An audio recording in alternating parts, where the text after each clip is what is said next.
And we are live. This is Dark Journalist. What a fantastic crowd we have out there in the ideas room already. Of course, tonight I am joined by the lovely Olivia. Hi, everybody. And Olivia, extrasensory synchronicity. Mhm. What does COG, SSP, and UFO all have in common? We're going to find out tonight before this 90 minutes of the special report is over. And we're going deep tonight with you on the continuity of government, COG, Deep State October Surprise. It's a very important episode with everything that's been going on politically, because as we watched the debate unfurl there earlier this week, and it was a very interesting debate, actually got a lot out of it, regardless of the ABC hankering. One of the interesting things I think that came out of that was the figure that was not on the stage, but was definitely represented, was the continuity of government commander.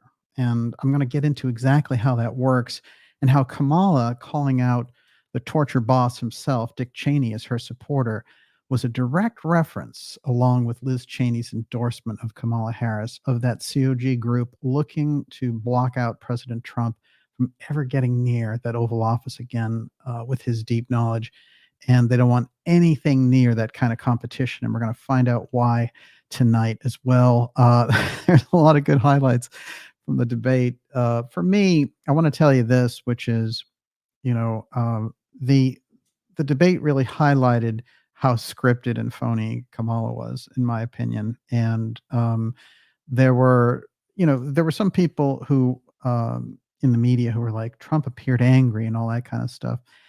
I think there's kind of a method to Trump's madness, and sometimes it pays off big, and sometimes it just has a kind of a marginal effect. But it is Trump the disruptor. And I think what he was doing was getting around by being so spontaneous. He was getting around. So when they would ask about one thing, he would go to a different thing. And this is the way that he kind of has mastered debates in the past. And the only thing I think that was a missed opportunity was talking more about the economy, because he has a lot to brag about there. And she has a terrible record, in addition to, all of her kind of Marxist leanings and all the rest, and the terrible record of the Biden administration. Trump really has a great financial record, economic record to contrast with that. But what he did over and over again is he hit the immigration bell and the whole deal about the wall, which is perfect, actually. That's the other huge strength he has going into this. And make no mistake, going into this fall election, we need President Trump to win.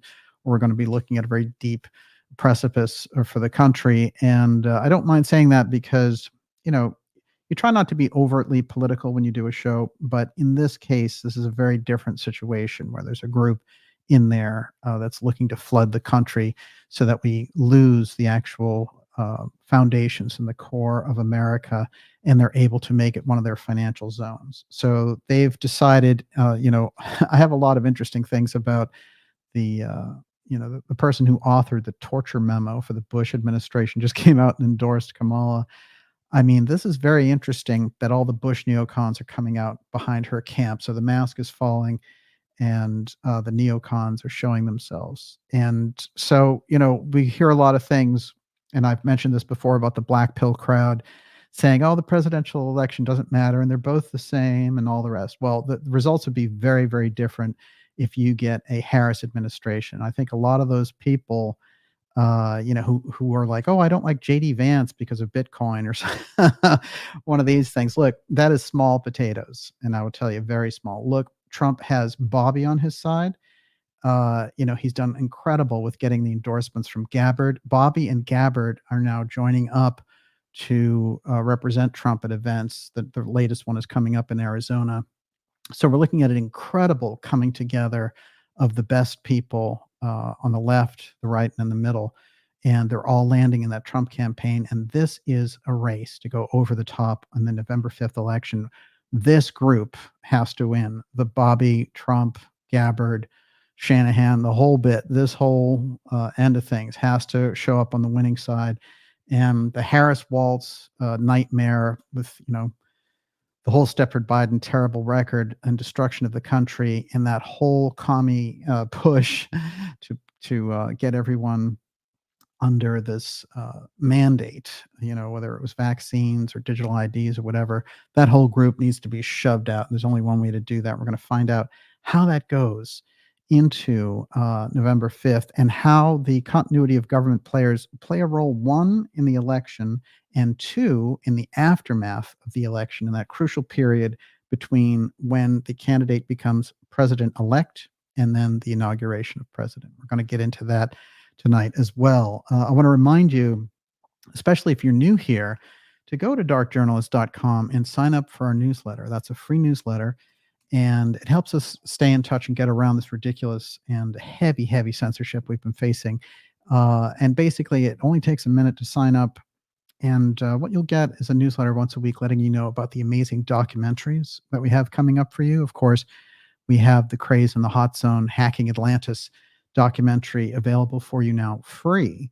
And it's very interesting because we did an episode last week, and little did the listeners and the viewers know that there's something in that episode that is going to explode the entire story of the HOTZONE. And it is buried right in that episode. And there's a major documentary piece we're putting forward on this coming up. I'm going to film it later in September, but this thing is going to blow the whole thing off of that. And of course, Wise Guys in the HOTZONE, there are a lot of, the whole Castro, Kennedy, Cuba thing has many more dimensions than what we've seen historically. And so we've put these things on the record, and you're going to be seeing all about that. So if you're in the newsletter list, you're going to get all that information first. You're going to know about the incredible interviews we have coming up for you this fall, along with amazing X-Series episodes to blow your mind, all in that newsletter. Stand up and be counted. Go to darkjournalist.com today. We're also going to be taking your questions in part 2 of this program. We're going to go about 90 minutes with you here tonight in this special report. Miss Olivia, before I go any further, what do you got? Scarlet Fire says, during the debate, my cat threw up. That's great. Says it all. There are great things about the cat. Look, this is, there's some very viable things about what was going on with that. And it can be taken over the top in both directions. Oh, how dare they even say it, or going over the top with it. However, look, if you throw cultures into America that are so different, and you just, there's no program for them. They used to plan immigration. And so they would say, we'll train these people to do this thing, we'll train them in manufacturing, we'll train them in farming, whatever it would happen to be. And, you have all kinds of different levels for it. You have engineers at the very top, and, you'd have all these different levels to integrate them into the economy. But just throwing people in here, we saw with the disaster of what happened when you just threw Muslim groups from Syria and other places that had nothing to do with European culture and just jam them into Sweden. You got incredible crime rates and all these other things, and clash of civilizations. It's not good for anybody. It's not helpful to the immigrants, and to let them in illegally, of course, as a betrayal of the Constitution. And, it's preserve, protect, and defend the Constitution of the United States. Part of that is providing for national security. So if you open the border up and let 20 million people in to collapse your system, then somebody is monkeying with your country. And so the people who are allowing that are traitors to the country. I mean, you can't get around that. And so we have to take that issue for what it is and get rid of all the lofty political rhetoric around it. And at the same time, we have a very robust program of immigration in this country. There's no question about it. And that's what built the country. But even in the best of times, they stopped immigration from 1924 to 1965 because they felt there were possibilities for a kind of balkanization of things. And they decided, hey, let's let these groups all get to work with each other. And it made tremendous sense. And then, interestingly enough, that policy was reversed in 65 under LBJ. And what happened generally with it had ups and downs with how it was manipulated. But a lot of it was really about cheap labor and things of this nature. Drugs were the other thing about opening up the border. This is the other problem they have with the wall that Trump put in the first term and wants to really make complete in all along that open border on the south, And there are great advantages to that whole approach, but the problem is it interferes with a lot of the CIA drug trafficking, and this is another problem they have with him. So if they can just call him a racist for wanting it, then it's very easy for them to continue all the different things that they do. And there are many levels to what they can do with these immigrants. They're on overdrive because they're on a very fast schedule to bring down the United States. There's no question about it. Anyone studying it will understand that. We can ask why, for sure, but there are groups dedicated to this. And I think when you hear, I just want to mention this, that there are a lot of comments out this week from people like Bill Gates and others talking about AI and talking about the different functions it can take over. And we've heard this from everyone from BlackRock to other groups coming out and saying, we're not going to need as many people. And if you lower the population and increase the productivity, you're going to have better economies. And so they're just coming out with it now. It's becoming more and more apparent. I want to mention this, though, because I thought Gates and his statement had such gall to it, and it ties in exactly to this emergency powers piece we're getting into tonight, because tonight's going to be all about what is COG, what do we know about it, and we've done shows on it, of course.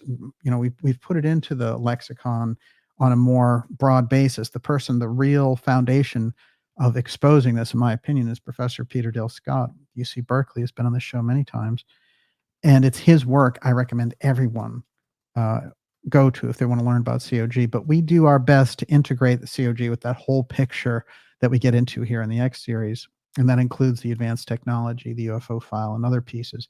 So the deep state, piece weaves in and out of that. This is what Gates had to say. Gates calls for digital ID systems and behaviors to combat misinformation.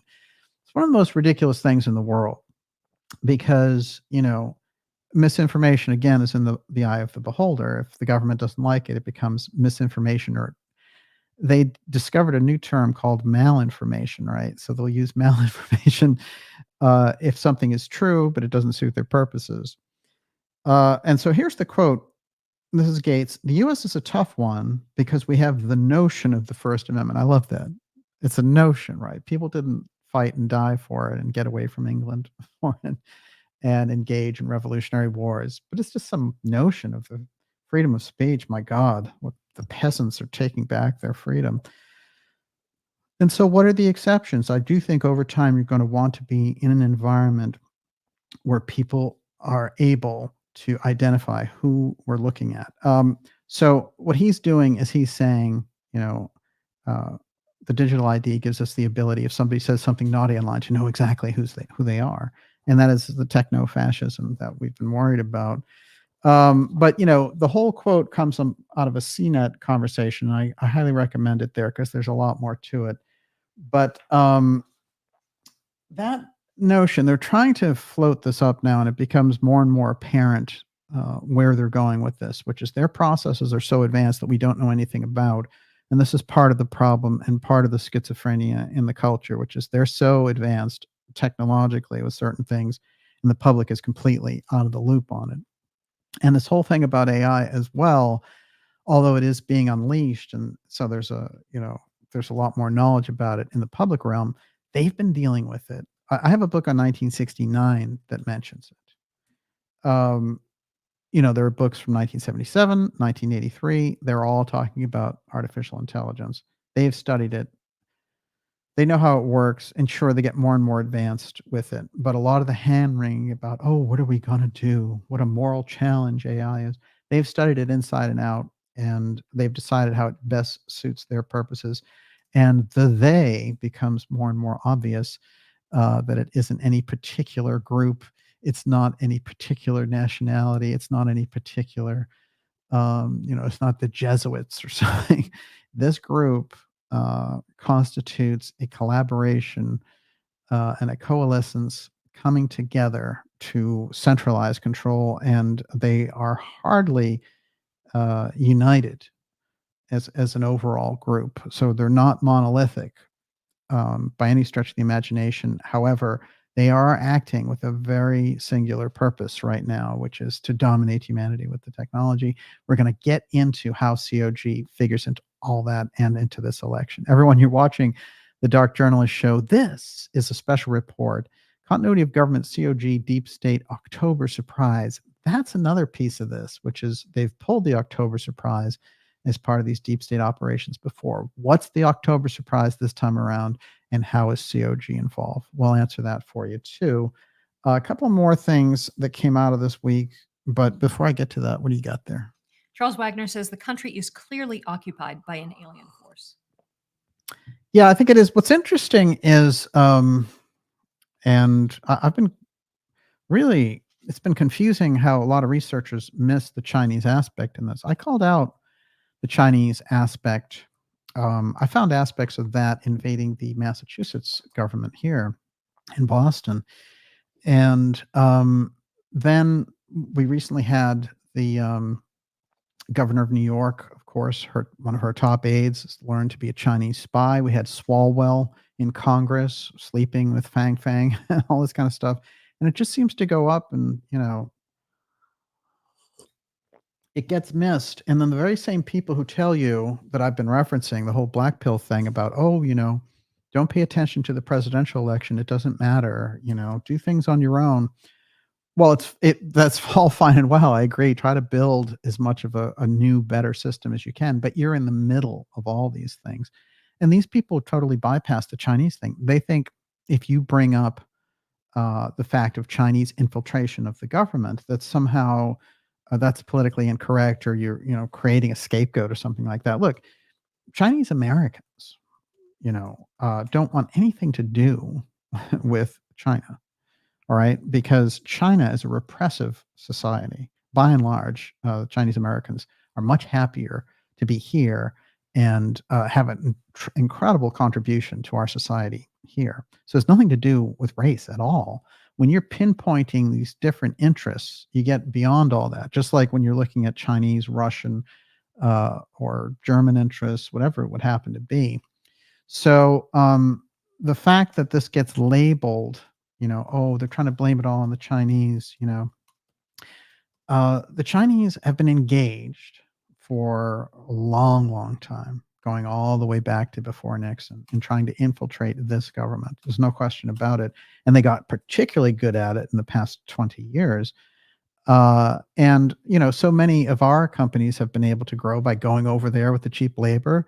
And the American consumer has had a certain amount of advantages as a result of this. Prices have gone down on things. If you look at a catalog of TVs and radios and things from the 70s and 80s, you'll find the prices are very high for that period of time.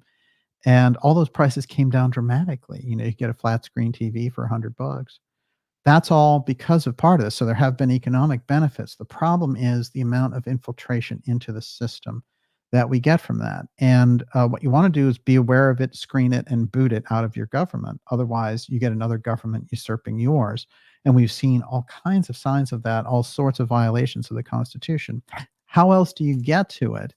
How else do you expose it without dealing with it honestly? And if anything, Chinese Americans will thank you for calling it out, because they don't like that repressive system either.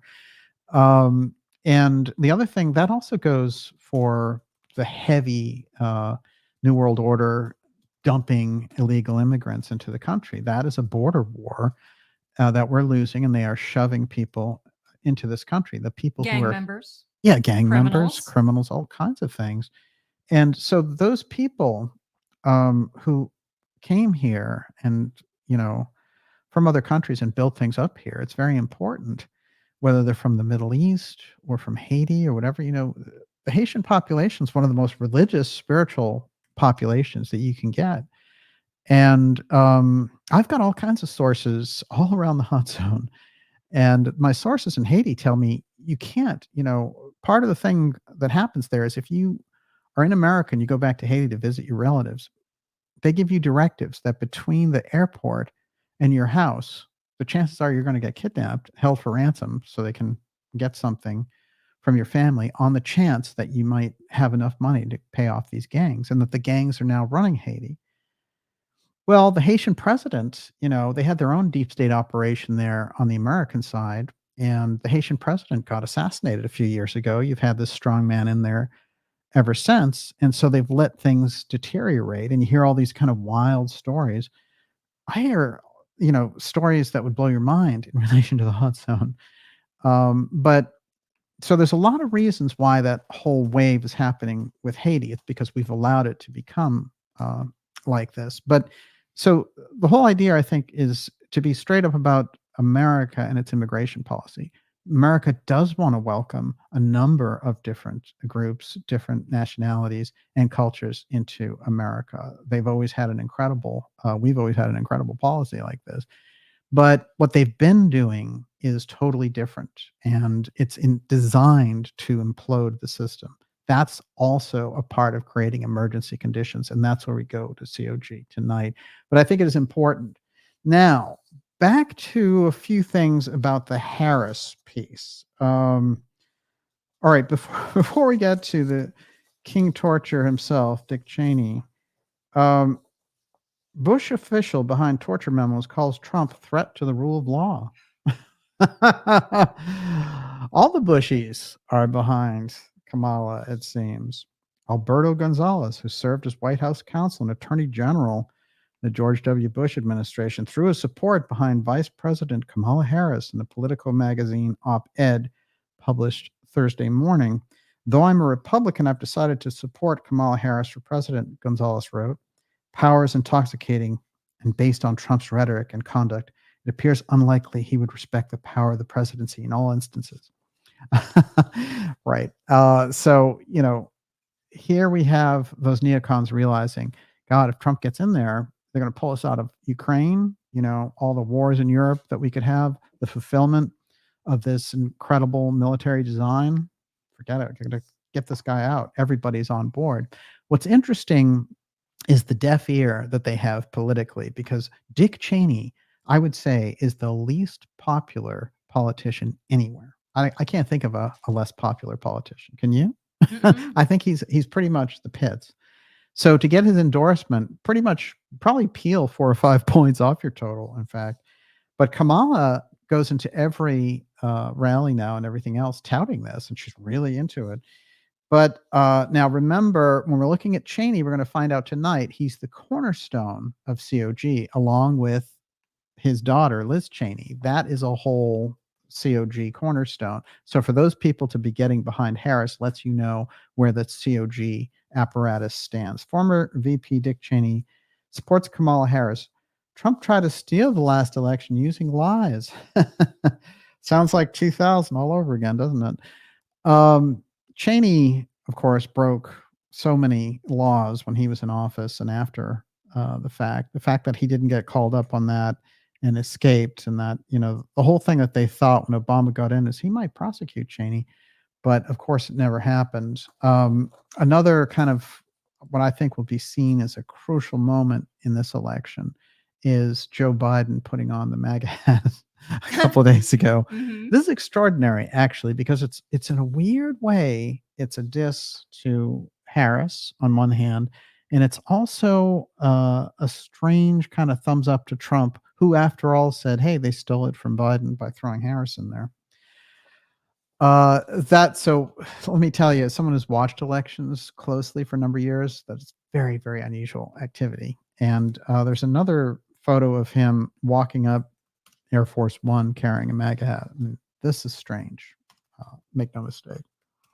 There are strange, ironic little gifts, that we have to hold on to. No question. Tidbit, as Jim Mars would say. All right, here's another one. Liz Cheney says Dick Cheney will vote for Kamala Harris, and she will support Democrat Colin Allred in the Texas Senate race. So it's all Democrats all the time. Here come the Cheneys, COG Cheney, wanting to get Kamala Harris in. The question is why? Why do Republicans hate Trump? And this is where the black pill argument falls apart. That's like, oh, the parties don't matter and all the rest of it. No, the Democrats hate Trump, and the never Trumpers in the Republican Party hate him. You gotta parse through and figure out what's the deal there. War profiteering. Yes, there's a whole structure here around Trump and his presidency. You have to go back to the first term. You have to go back to the Space Force. You have to go back to the general transparency of Trump. Now, remember, this isn't to say that everything about Trump is hunky dory. It is to say he is by far a better choice and a more constitutional choice in this election. But I want to get into some of the reasons why now you see this incredible move against Trump, not only, of course, from the Democrats, where you'd expect it. And there's a lot of things that are going on in this election that are just, the normal thing. I noticed there's a lot of people freaking out about Taylor Swift and stuff. Look, none of that stuff is going to mean anything. Of course, they're going to get behind the Democrat ticket. And politicians always use celebrities to try to, it doesn't really translate into any votes. Look, I found this. This is from 1984. It's Michael Jackson with Ronald Reagan. Okay. This kind of thing's been going on a long time. There's no reason to try to get into the head of Taylor Swift and like figure out what deep state faction. She's just, a kind of a flunky musician dropped into the rest of all this as an entertainer and getting attention on it. And they've used everyone from Lady Gaga. Now, there's a whole entertainment network that is supposed to create a norm around just loving the Democrats and everything else. Trump is terrible, like Colbert and all that stuff. I see that as much more sinister propaganda, whereas something like the Taylor Swift thing is just flimsy if you get right down to it. All right. Now, something very important happened the other day, Miss Olivia. Okay. And it was completely missed everywhere. But it had to do with our friend Stepford Biden. Stepford Biden signed the notice on the continuation of the national emergency under COG. And this is the White House press release here, September 9th, and it's got Biden's signature on it. I'm going to read it, and then we're going to get into what this represents. Consistent with Section 203D of the National Emergencies Act, 50 U.S.C. 1622D, I am continuing for 1 year the national emergency previously declared on September 14th, 2001. Now, remember, this is the Bush administration, September 14th, 2001, calling for a complete national emergency, which gives them emergency powers. Emergency powers implicit in that, warrantless wiretaps, all kinds of things. And the proclamation gives them COG power, which is the continuity of government power, which is, what do you do in an emergency situation? You have the ability to call in COG. Because the terrorist threat continues, the national emergency declared on September 14th, 2001, and the powers and authorities adopted to deal with that emergency must continue in effect beyond September 14th, 2024. Therefore, I'm continuing in effect for an additional year. The national emergency that was declared September 14th, 2001. So you in America, me in America, Miss Olivia in America, we are all under what? We're under September 11th emergency powers based on the terrorist attack that took down the Twin Towers and all the rest of it. And as we know from the many investigations after the fact, that was nothing like what they portrayed it as. It was another one of these deep events, very much like the JFK assassination and other things we've studied here on this program, and put forward the fact that these deep events happen and they come from this other system, and that's a covert system operating outside of the government. They step into the government, they create a policy change, and they step back out, and we're left looking at all the rubble, trying to figure out where the fingerprints are. And September 11th, certainly, which we just had the 23rd anniversary here, when you think about that last Wednesday, and Trump, you'll notice, was at that with Vice President candidate J.D. Vance, and Harris and Biden were there. And you had Michael Bloomberg right in the middle of them. Now, that's an interesting photo op, though, I will say, and I'll get into why as we get along here. I'm continuing in effect for an additional year the national emergency that was declared September 14th, 2001 with respect to the terrorist threat. This notice shall be published in the Federal Register, and please transmit to Congress. That's the White House. Joseph R. Biden Jr., President, September 9th, 2024. Um, so the September 11th National Emergencies Act gives them all kinds of abilities to act under emergency, like we were still under attack. This is very interesting because we've gotten very deep into emergency powers on this program and just how much weight that has. I'm going to take some time here in this report to give us the background on that. I'm going to use some quotes from Professor Scott and others, but I'm going to show how the emergency powers and how the emergency communications network, sometimes called the Doomsday Network, is involved in all of these events where they need to do something outside of the Constitution completely illegally and have it stick and make a policy change here in America. We're going to get into that tonight. This is the Continuity of Government Special Report, the Dark Journalist Show, the COG Deep State October Surprise. We'll tell you what that surprise is too and how October surprises have been used in the past. We're going to take your questions in the final 30 minutes of the show, and we'll go about another hour with you here tonight. Before I go any further, what do you got? Najat Madri, interesting timing with the command from the U.S. to Ukraine to launch long-range missiles into Russia. Nuclear war equals emergency situation. There's no question. I've been looking at that, and I saw Putin's response and the absolutely reckless behavior on behalf of the Biden administration. And, we've had this question about who's really running the show because we know it isn't Stepford Biden, but somebody is positioning us to assist Ukraine to strike deep into the Russian heartland, which is a terrible escalation. And what the Russians are saying, there's two questions there I think it's important to look at. The Russians are saying, look, one, you couldn't reach targets. If you're just Ukraine, you could not reach targets deep inside Russia without help from the United States. So you're involving the United States directly. That's one. Two, they're talking about using United States long-range missiles. If we do that, we're engaged in the war. According to Putin, he says he'll consider that an act of war. And the fact is, we should be assisting them in a peace process. We should not be engaging them to try to take on Russia in their own territory. It's insane. It is complete, irresponsible and inconceivable action. And it's a kind of a nuclear meltdown of the soul, as it were. But these people are facing the fact that come November, they may be out of business. And it's probably only COG that can keep them in power. I have looked and studied over the past 4 weeks at the actual presidential polls, not the flimsy things you see going up and down on ABC News. And they show very substantial odds that President Trump is going to win the election. Now, it's not going to be a cakewalk, and it comes down to every last vote. There's no question. But this is a game of electoral votes. There's no question. One of the big things that Trump got, and why everyone should really be paying attention to this, is that Bobby has joined forces. This is dramatic, and this is the thing that needed to happen. Both those sides coming in and getting rid of the Biden-Harris regime.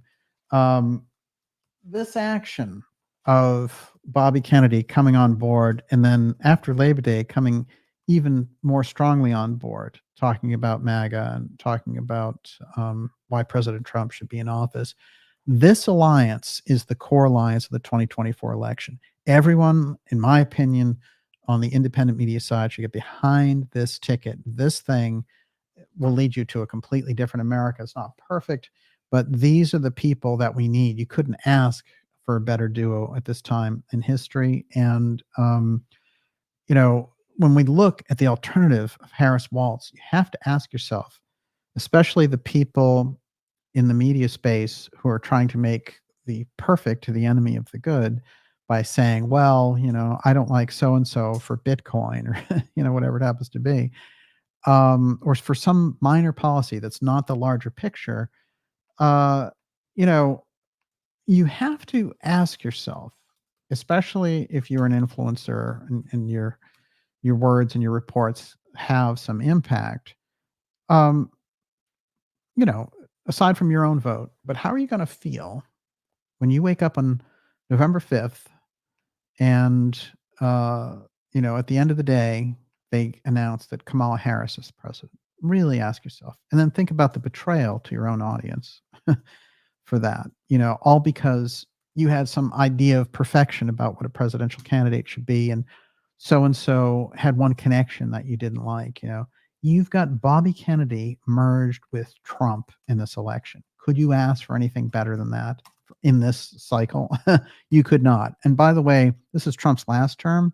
That's one term to get a number of things right. And then 2028 comes up. Who's in a fantastic position to run as an independent and probably be able to implement a lot more is Bobby Kennedy. So this is a fantastic opportunity. If we go down the slippery slope of losing the election to Harris Waltz, you'll get instant crackdown on speech. Freedom of speech will basically go away. Look what they're doing in England. There were a number of people there in the midst of their own migrant crisis. By the way, they're the snapshot of where we're heading because they did it there first. And what did they do? They try to criminalize people who were going online and saying, hey, I don't want this, invasion of these migrants. You're flooding our resources. What are you doing? Well, they're taking those people who've made those comments online and they're having these little Poindexter cops and legal authorities in the UK prosecuting these people. And then also threatening people over here saying, we're going to extradite you. It's not going to happen, Poindexter, but it's how these little Nazis think. So we're going to have to get real about that. That's what you're going to face with Harris Waltz. This is not it doesn't matter. And, don't worry about the presidential race. It's all a reality show. You just, think about how to help your local councilman or something. Look, local political work is great, but you have a political body and the president is the head. He is the titular head of the entire thing. It's an incredibly powerful position and you need the president to get it right. So if you don't have that and you're, spreading out this thing and giving people this kind of black cloud that, it doesn't matter who you vote for, none of that stuff matters. It's actually incredibly irresponsible. I can't tell you how irresponsible it is in this race after seeing what the plans are for this group on the Democrat side and what they want to implement. I cannot stress enough that under the circumstances, the Trump-Bobby alliance is a miracle that America needs. And those guys, if they fall, it's going to be hell to pay in America. I can tell you that right now. Everyone, you're watching the Dark Journalist show. COG, we're going to get into COG now. This is the Deep State October surprise special report. And before I go any further, Miss Olivia, you're up. Sacred Force says, DJ, do you feel there are two COG teams at work, like a Nazi banker WEF UN aligned one and a Space Force Naval Intelligence US military one? Well, I think the COG group is dominated by a kind of a lineage that goes back to some explosion over the UFO file in the 1940s. Now, I'm going to get into that because I have a whole little piece on Thomas Mantell. And of course, Dr. Farrell did some very interesting research about Thomas Mantell and the whole incident. And he, of course, was the pilot who went down after chasing a UFO. What I found in the reports is that before he lost contact, he was describing that he could see what looked like humanoids inside of the ship that he was tracking. So there's something very, very important about the Mantell shoot down that took place, because after all, when his plane went down, he was in the process of tracking a UFO. And a lot of interesting things happened there, but you can really get the picture, and I'm going to pull those, kind of connect those dots for you here tonight. You can really get the picture from the UFO file secrecy and the explosion and the need for that right in the midst of creating this continuity of government underground structure. So those two things go hand in hand. So what did I start with tonight? I said COG, UFO, and SSP. What do they have in common? That's what we're going to get into. That's the key. So let's do a little timeline here. I'm going to show you something that'll put us in the right frame of mind. And I promise that we're going to swing here from 1959 to 2024 very seamlessly because of the nature of the topic. Now, this is a series. It is actually President Eisenhower's schedule from 1959 going into 1960.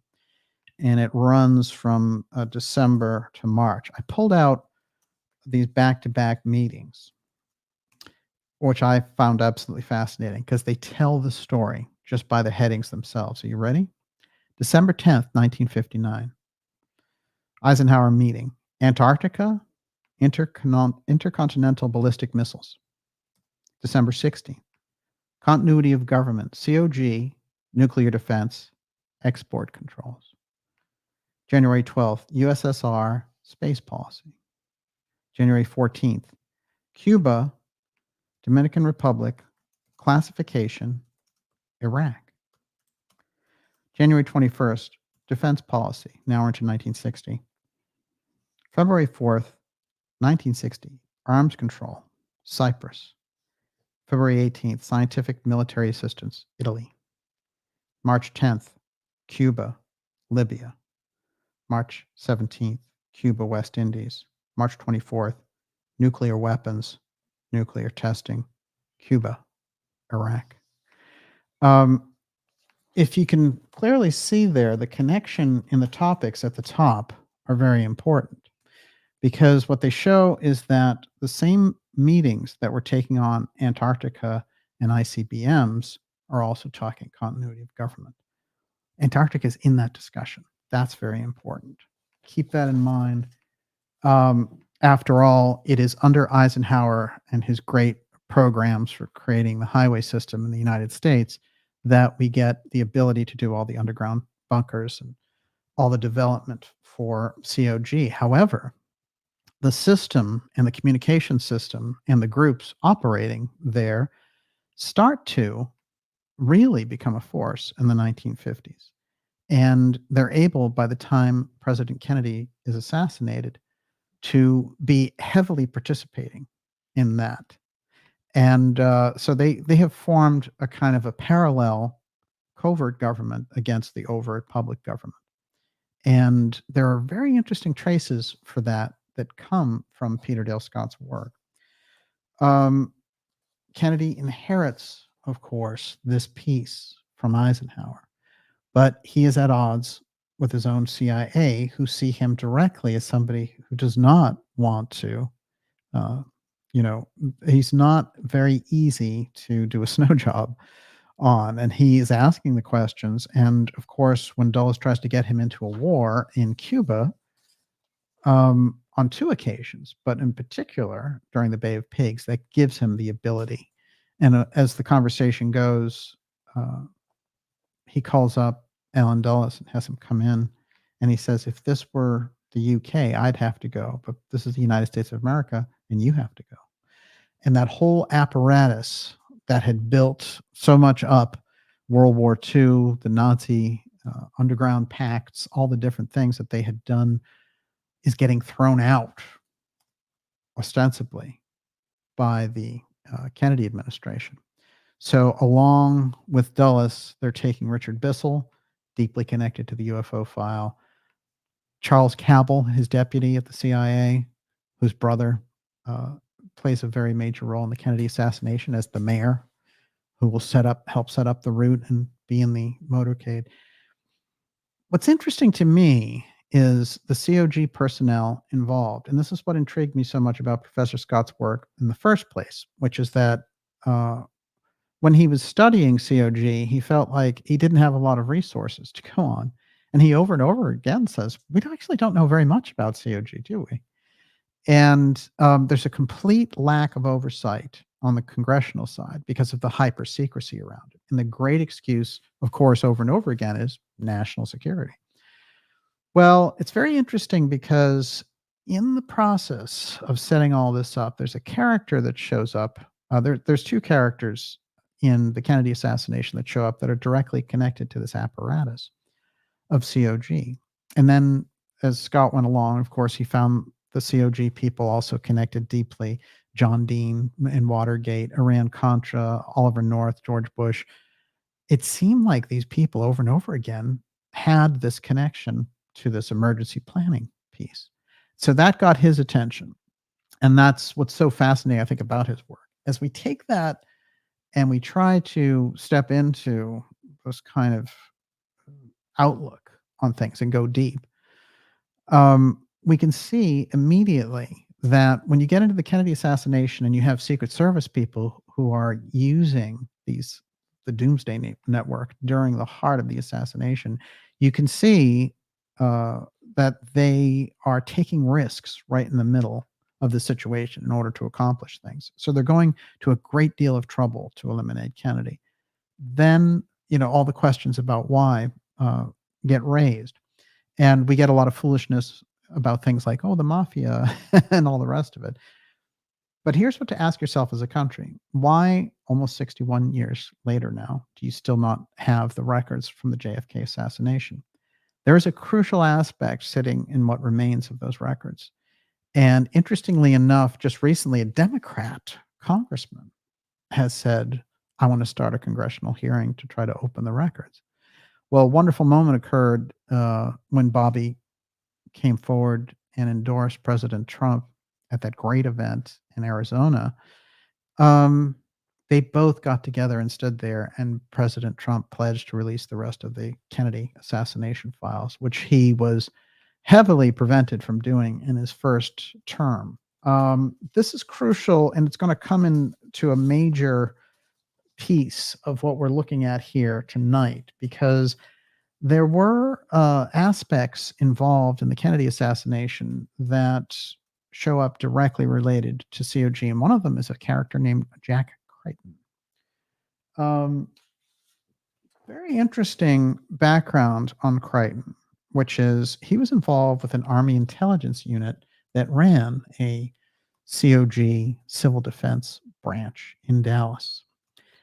He was such a key factor, and he was such a well-known sort of CEO of an oil company in Dallas and everything else, that he was called upon by authorities to get the translator for Marina Oswald so she could spill her guts about Lee. And in fact, one of the things that Scott points out about what happens there is the translator skews all these things. So you get all this wrong information out of what Marina is saying because that translator is taking her out of context. To the point where, originally what they had is that the Oswald rifle supposedly that, had been used there, the Mannlicher Carcano, came from his travels in Russia. This is how bad the translation is that Crichton is getting. But the whole idea of needing to shape the testimony, he's right in the heart of it. Well, a little more digging on Crichton is very interesting, because what you're going to find out is that he went to college with the person who would become the mayor of Dallas. And that whole piece about the Dallas mayor being the brother of Charles Cabell, and then also going to school with Crichton, is quite fascinating. And it's George de Mohrenschildt who works for Crichton. So we have a whole piece there directly connecting the key players in the assassination to the continuity of government group. I'm going to read just a little bit about Crichton here directly from a lecture from Professor Scott called Common Denominator for Structural Deep Events, Project Doomsday and COG, which is a crucial lecture if you can get it. I believe they include it as chapter 12 in American Deep State, which is an excellent book. Harder to get, by the way. I saw a copy now for $135. But I think you can get it cheaper. And I remember when it first came out, I was talking to the professor and I was telling him none of the bookstores up here are carrying it. And we were calling the bookstores, getting them to make sure it was stocked.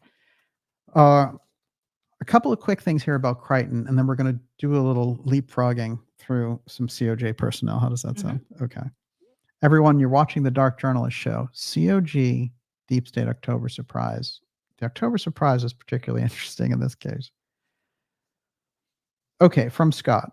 The doomsday planning can be traced back to 1963, when Jack Crichton, head of the 488th Army Intelligence Reserve Unit of Dallas, was part of it in his capacity as Chief of Intelligence for Dallas Civil Defense, which worked out of an underground emergency operating center. Because it was intended for continuity of government operations during an attack, the center was fully equipped with communications equipment. A speech given at the dedication of the center in 1961 supplies further details. This is like a branch of COG that's sitting in this kind of civil planning in Dallas. The Emergency Operating Center in Dallas is part of the national plan to link federal, state, and local government agencies in a communications network from which rescue operations can be directed in time of local or national emergency. It's a vital part of the national, state, and local operational survival plan. Crichton, in other words, was also part of what became known in the 1980s as the Doomsday Project. Like James McCord, the Watergate burglar, who's also part of COG, Oliver North, Donald Rumsfeld, Dick Cheney after him. In 1988, the aim of the Doomsday Project was significantly enlarged, no longer to prepare for just an atomic attack, but now to plan for the effective suspension of the American Constitution in the face of any emergency. The Russians have hacked our voting machines. The UFO threat is upon us. Lou Elizondo is on CBS News telling us about a UFO threat. And I have a few things to say about old Lou tonight as well, the kind of fake CIA UFO threat promoter who now they're rolling out for the 50th time, another disaster in the making, but that Chris Mellon money is just flowing into the space baby, and so they keep it going.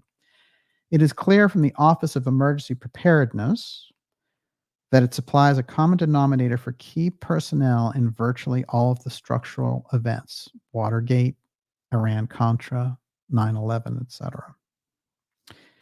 In addition to the individuals discussed here, the OEP itself was involved in generating these events, but I believe that the alternative communications network housed first in the OEP, Office of Emergency Preparedness, and then later part of Project 908, played a significant role in at least three of the major deep events: JFK assassination, Iran-Contra, and 9/11. It's easiest to show in the case of 9/11 when it is conceded that the continuity of government plans of the Doomsday Project were implemented by Cheney on 9/11. Well, who just gave Kamala Harris her great big endorsement?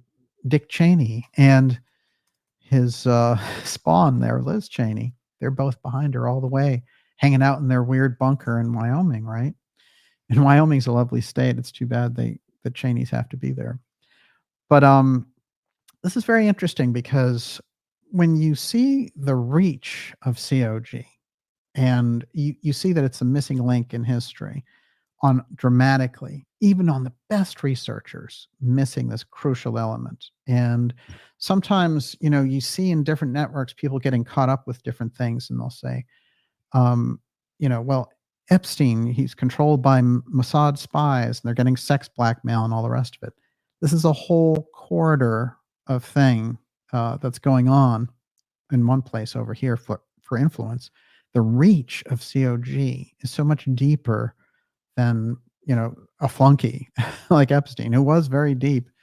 But the reach of COG is much bigger in significance to any of these types of characters. As a matter of fact, I would think that a character like Maxwell, Ghislaine Maxwell, is on such a level so far above Epstein that this is where the perception goes off when people are looking at different things. And I think something goes on also in alternative media where the salacious thing gets thrown out there hardcore, and it gets distracting in a sense. And there's a lot to be learned about the Epstein networks. Of course, there's a lot about Epstein in the hot zone, as well as we've learned in this program. But what I want to point out, and the reason I'm bringing that up, is the depth of the reach of COG and how it operates is quite interesting, because it's a super secret program, very much like the UFO file. What was it that we got from Robert Sarbarker, the top physicist who worked with the UFO file? He said publicly that the UFO file was listed in secrecy higher than nuclear weapons. So when you're preparing COG then, and you're preparing originally for a nuclear exchange and all the rest of it, part of COG planning must be also in relation to the UFO file. There's no way to get around it. So you're dealing here with levels and corridors of secrecy that are so far beyond our public life that it's very hard for us to get a handle on it thinking-wise. However, it's crucial that we do, because two things happened last year which changed the dynamic on this. One of them was that the current, at the time, the then current leader of NORAD, NORTHCOM, COG combatant commander, Van Herk, came forward during all the shoot down of the balloons and all the rest of it and talked about them shooting down UFOs. So you didn't have Biden having that conversation. You didn't have, Defense Secretary Lloyd Austin. You think that would be his place? No. They had the COG commander talking about this. It put things in a different realm. That was the test balloon. That's why we're in a different place on all this. And one of the things I want to point out is that the perfect kind of example for this is when they do a group of scientists get together around the world, and depending on what's going on, for example, the situation we're having with Russia right now, they'll move what they call the doomsday clock another minute closer to midnight, and it'll go back and forth. They'll take it down a few minutes and then they'll move it up a few minutes. And there's no question that the UFO threat / COG emergency takeover moved like this closer to midnight when all of that took place in February of 2023. So we're in a different paradigm already. And that's why 2023 was so weird with the whistleblowers coming out in Congress and all the rest of it. Congress is going to do another hearing. And I think that there's a whole promotion thing behind the scenes of Mellon trying to get the CIA stooge Elizondo in front of Congress. We'll get into that. But what I want to point out is that we're in a different paradigm with this. And I've been on the record before that I think they could pull the UFO threat as the reason to get COG going. It could be a nuclear event as well, though, because now they're talking very loosely about exchanging nuclear weapons, tactical nuclear weapons with the Russians, which is insane. It's beyond crazy. These are the same people who are talking about, global warming and, you can't have gas in your car, and they want to exchange nuclear weapons all of a sudden. So, just beyond crazy, beyond insane. However, in the middle of all this, we have to take a look and say, what would they activate COG with for? Who are the personnel who are in charge of COG now? That's what we're going to get to next, and it's going to open some very interesting eyes around this whole situation. Everyone, you're watching the Dark Journalist Show. This is Continuity of Government, COG, Deep State, October Surprise. Yes, this swings wildly back between the 1940s, 50s, and the 2020s. We're going deep with you here. We're going to take your questions coming up here in about another 20 minutes.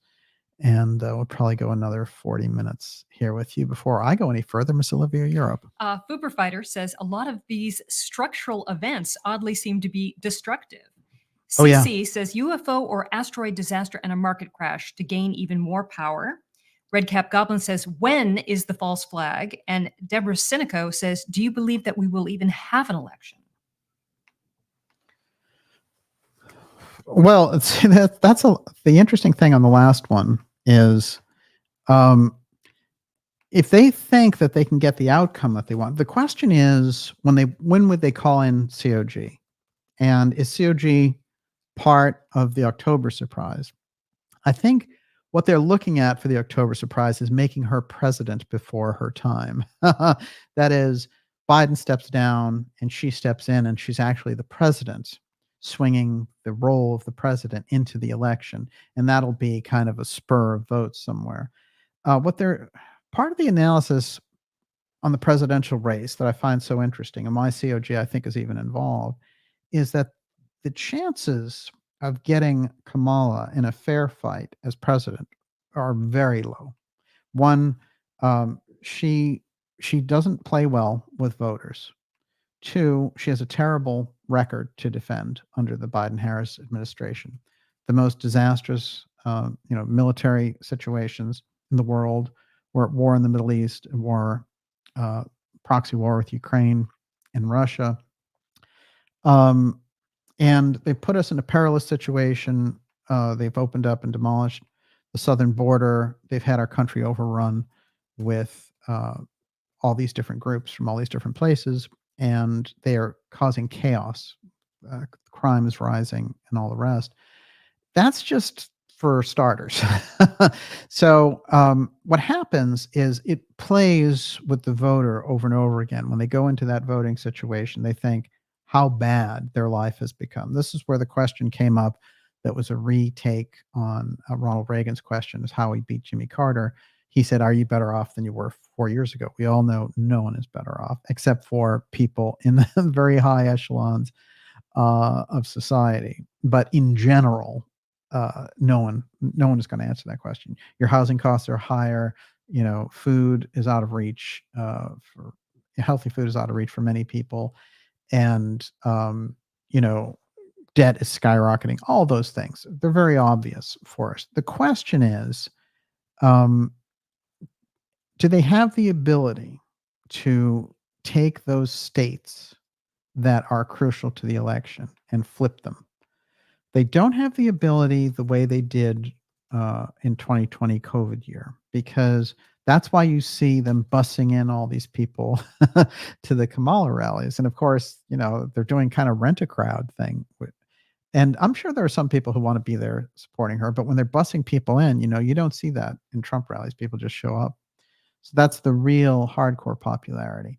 But what it tells you, and I think it is a strangely healthy sign that they're doing this, because it tells you that they're not going to be able to win with, standing on crates like they did in 2020 at drive-ins and waving to people, and Obama doing bad jokes and things like that. This is different. They realize that they need to win a lot more on the ground, and that, you can't just do the mail-in voter fraud, that whole thing.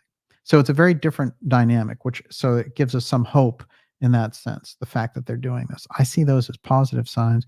So therefore, when I look at the election, it's very clear to me that Trump has all the issues to win. And with Bobby's support, remember, Bobby was polling around 15% himself. And most of those votes are going to go now to Trump. So what we're looking at, that alliance is going to be the crucial key to the 2024 election. There's no question in my mind. And people who are going after Bobby and after his Bitcoin stance, they're so wrongheaded. This is such a terrible time to do it, that they really need to check themselves, because it's insane. Bobby is about the best person dealing not only with COVID, but working against corporations and working against a lot of the corruption that's come out of all the Monsantos and all the rest of it. So you have a fantastic leader there who's in league with Trump, and Trump seeing his value. So that is the kind of network that you need. So we're in a fantastic position in that sense. So the question is, October surprise. Well, if they make her president, it gives them that much more of an advantage. They already have the presidency, of course, through Biden, but making her the first female president, they feel will spike the female vote and all the rest of it. That's where the October surprise could come in on a lateral political level. The COG aspect, in my opinion, would more likely be triggered in that president-elect period between November 5th and January 20th. Everyone, you're watching the Dark Journalist Show. This is Continuity of Government, COG, Deep State October Surprise. I want to remind you, before we go any further here, to go to darkjournalist.com and to sign up for our newsletter. That's a free newsletter. It keeps us in touch with each other through the ridiculous censorship. And, I love the social media networks. We do everything we can on YouTube. And it's a fantastic platform for reaching everybody, but they incredibly censor the results here, and they don't tell people about the shows. No one gets notifications, there's a lot of problems there. The best way to get around it, the direct pipeline of that newsletter, and it lets you know about the incredible documentaries we have coming up for you, exciting interviews, guests that will blow your mind, X-Series episodes, some of the best X-Series episodes coming up, documentaries. It's all there. Stand up and be counted. Go to darkjournalist.com and sign up for that free newsletter. And before I go any further, Miss Olivia, you're up. David Tormina, DJ, Biden not only put on that MAGA hat, but he also said, quote, "I'm an old guy. I can't remember my name." Seems like they may spring the switcheroo really soon. Well, it's pretty interesting. I think that, oddly enough, I think there is a pride thing there with Biden, and I think that's why you saw the MAGA hat in their face, and I don't think that was a senior moment. I think that was him. Look, these guys have instincts, you know. You don't walk around with a Biden pin if you're Trump, and you don't wear a MAGA hat if you're Biden. So this was really quite remarkable, I would say. And I think you can imagine the horror inside the Harris camp when he was doing that. But they were ruthless with Biden. And Pelosi even publicly said, yeah, you know, we let him know. And so in certain terms, we could do this nice or the hard way. They got rid of him. And, you know, but they knew for years that he was out of touch and couldn't handle the position. So, you know, there's a lot of treachery behind the scenes with the Democrat Party. They need to fail. It's the karma of the situation that the Democrats would fail because they have misused their power and they've allowed this neocon World Economic Forum global masters thing to come in and try to you know, basically just devastate the Constitution. The karma of the situation is they need to lose. There's no question about it. And my estimation of the Democrat convention is it was soulless. It had no soul. Whereas the Republican convention had a lot of soul. And that was one half of it. But when Bobby got together with Trump, that moment was, for me, one of the best moments in political history, period. 100%. This is where the action is. And Bobby needs to get out on the campaign trail. You know, they were talking about up in New Hampshire that those are 4 electoral votes, okay? And they were talking about how it's a dead heat and all the rest, and that there wasn't a whole lot of Trump resources up there. Look, you know, Bobby is his whole network is Boston. Go up there for a week, talk to those voters, and swing that state. That's 4 electoral votes right off the bat. But Bobby can do so much. New Hampshire, Maine, Arizona, uh, Colorado, North Carolina, Georgia. I mean, he really has the history. He's the person that they need to be using in a hardcore fashion right now, and everyone needs to get together around this. And you know, I've pointed this out that I think that some of the on the alternative research side or some of these bigger names that are coming into independent media space, you know, Tucker Carlson and all the rest of it, there's a kind of superficiality to them on some of these deep subjects and that they're adopting them quickly almost as marketing techniques. None of that matters. I suspend all my judgment on all of them. Get everybody together to get Trump and Kennedy and Vance over the goal line to become president, because we need the right kind of leadership in this country. Again, the first thing, the top issue in the entire country is to seal the border immediately. You have to do it. Otherwise, you lose the country. There's no question in my mind. On that note, Adele Bezzy1 says, DJ, what are your thoughts on the Rescue the Republic event scheduled for September 29th, Michaelmas? Yes. Well, you know, you're going to see a lot of things like that popping up. And this is what needs to happen, because part of the problem, you know, you have to engage it on a number of levels. So you have to take the podcast sphere, you have to take television, you have to take everything, and you have to do the live thing and have that live connection when you're gonna, you know, it's like the Trump rallies. They have that incredible feel to them because it is that movement of there's so much will and intent in one particular place. And you know, they've done studies on this before, which is why baseball and football teams do so well, you know, in their home records. And when they go on the road, they don't do so great. It's because of that thought and intent and the purpose going on. That's an incredible current, you know, just bubbling up in the middle of this whole situation. So you need that live connection. So I think you should see more and more events like that as well. I hope that there's going to be a lot more. So we got the impression there, going back to the COG piece, about Crichton and how he was connected to the whole Doomsday Project. Now let's go a little further down with all this, and we're going to talk about a couple of unusual things that happened in history, setting up this pattern again. During Watergate, when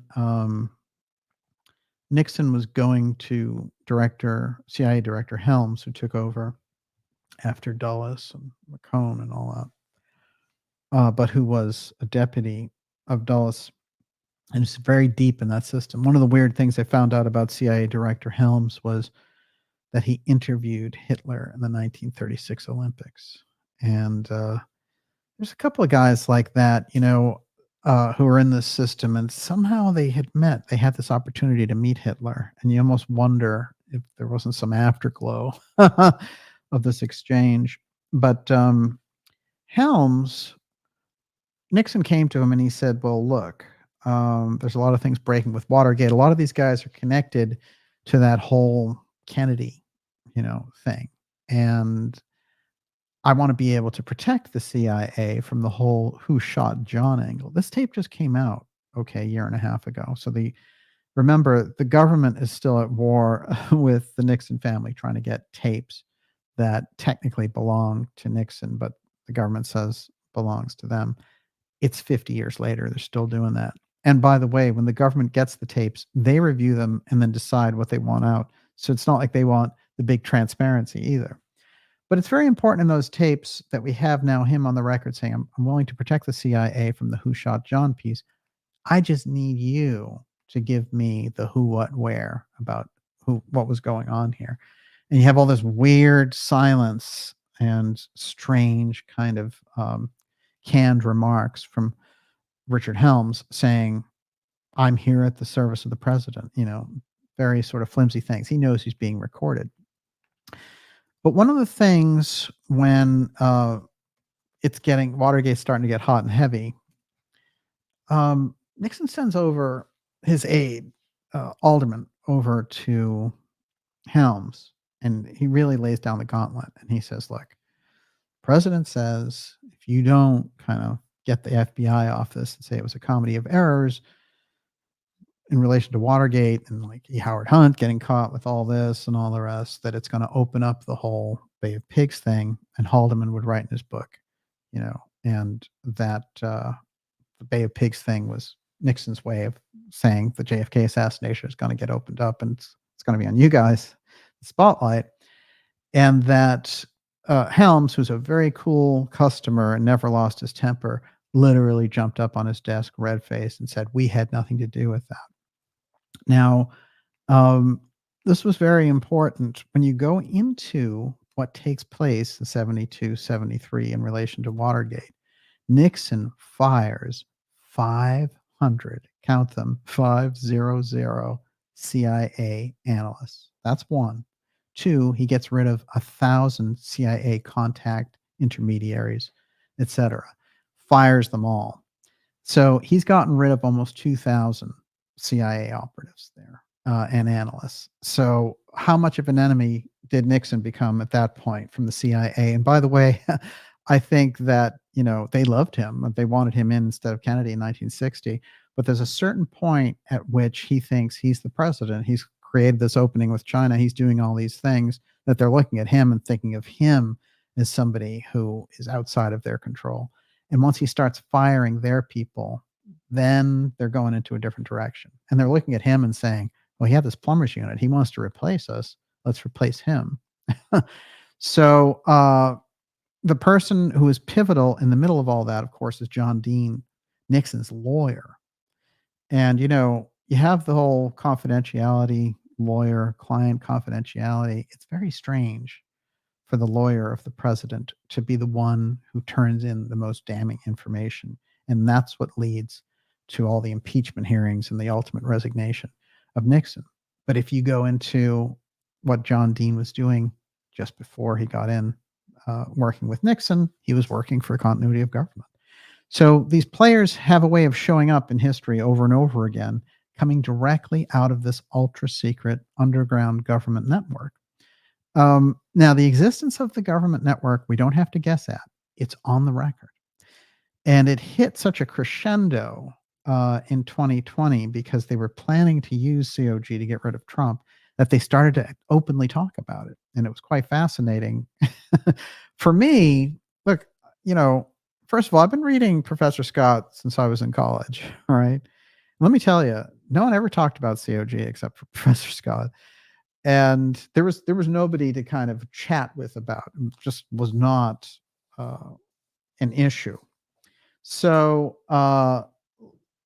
there were things that would happen when you reviewed history. You'd see things like Ollie North and his testimony when he'd be talking and he mentioned continuity of government, and they'd all freak out and say, "You can't mention that in congressional session. What are you doing?" So it was a real hot button thing. There weren't news stories about it. Suddenly in 2020, hey, meet the COG commander, and Nancy Pelosi saying, "Hey, I got briefed by continuity of government today." So it was getting very, very strange. And it came to certain conclusions that they actually attempted, instead of doing the election rigging, that they attempted through COG to remove Trump during the COVID scare when he got COVID himself. And this was a period that as soon as it happened and the election goes down, right afterwards, Trump starts firing everybody in sight. This is a very crucial key thing. And during the end of his presidency, he goes in and he's changing many of the emergency rules. This is interesting. And it only gets deeper from there. I want to read a couple of things in relation to this, and then we'll go to your questions, and then we'll wrap it up. Okay. Everyone, you're watching the Dark Journalist Show. This is Continuity of Government, COG Deep State, October surprise. I just want to wrap one thing on the Nixon side before we get into the rest of this, which is what Professor Scott had to say about him in relation to this.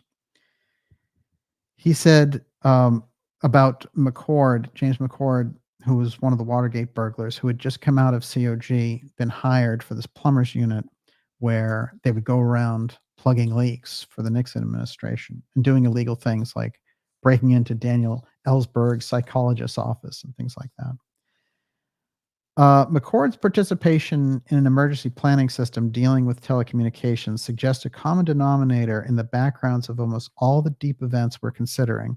Oliver North, the Reagan-Bush emergency program's point man on Iran-Contra, was also involved in this planning.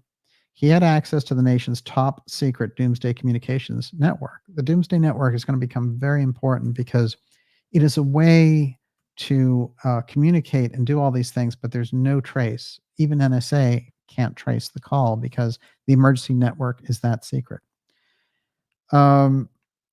North's network, known as Flashboard, excluded other bureaucrats with opposing viewpoints and had its own special worldwide anti-terrorist computer network by which members could communicate exclusively with each other in their collaboration abroad.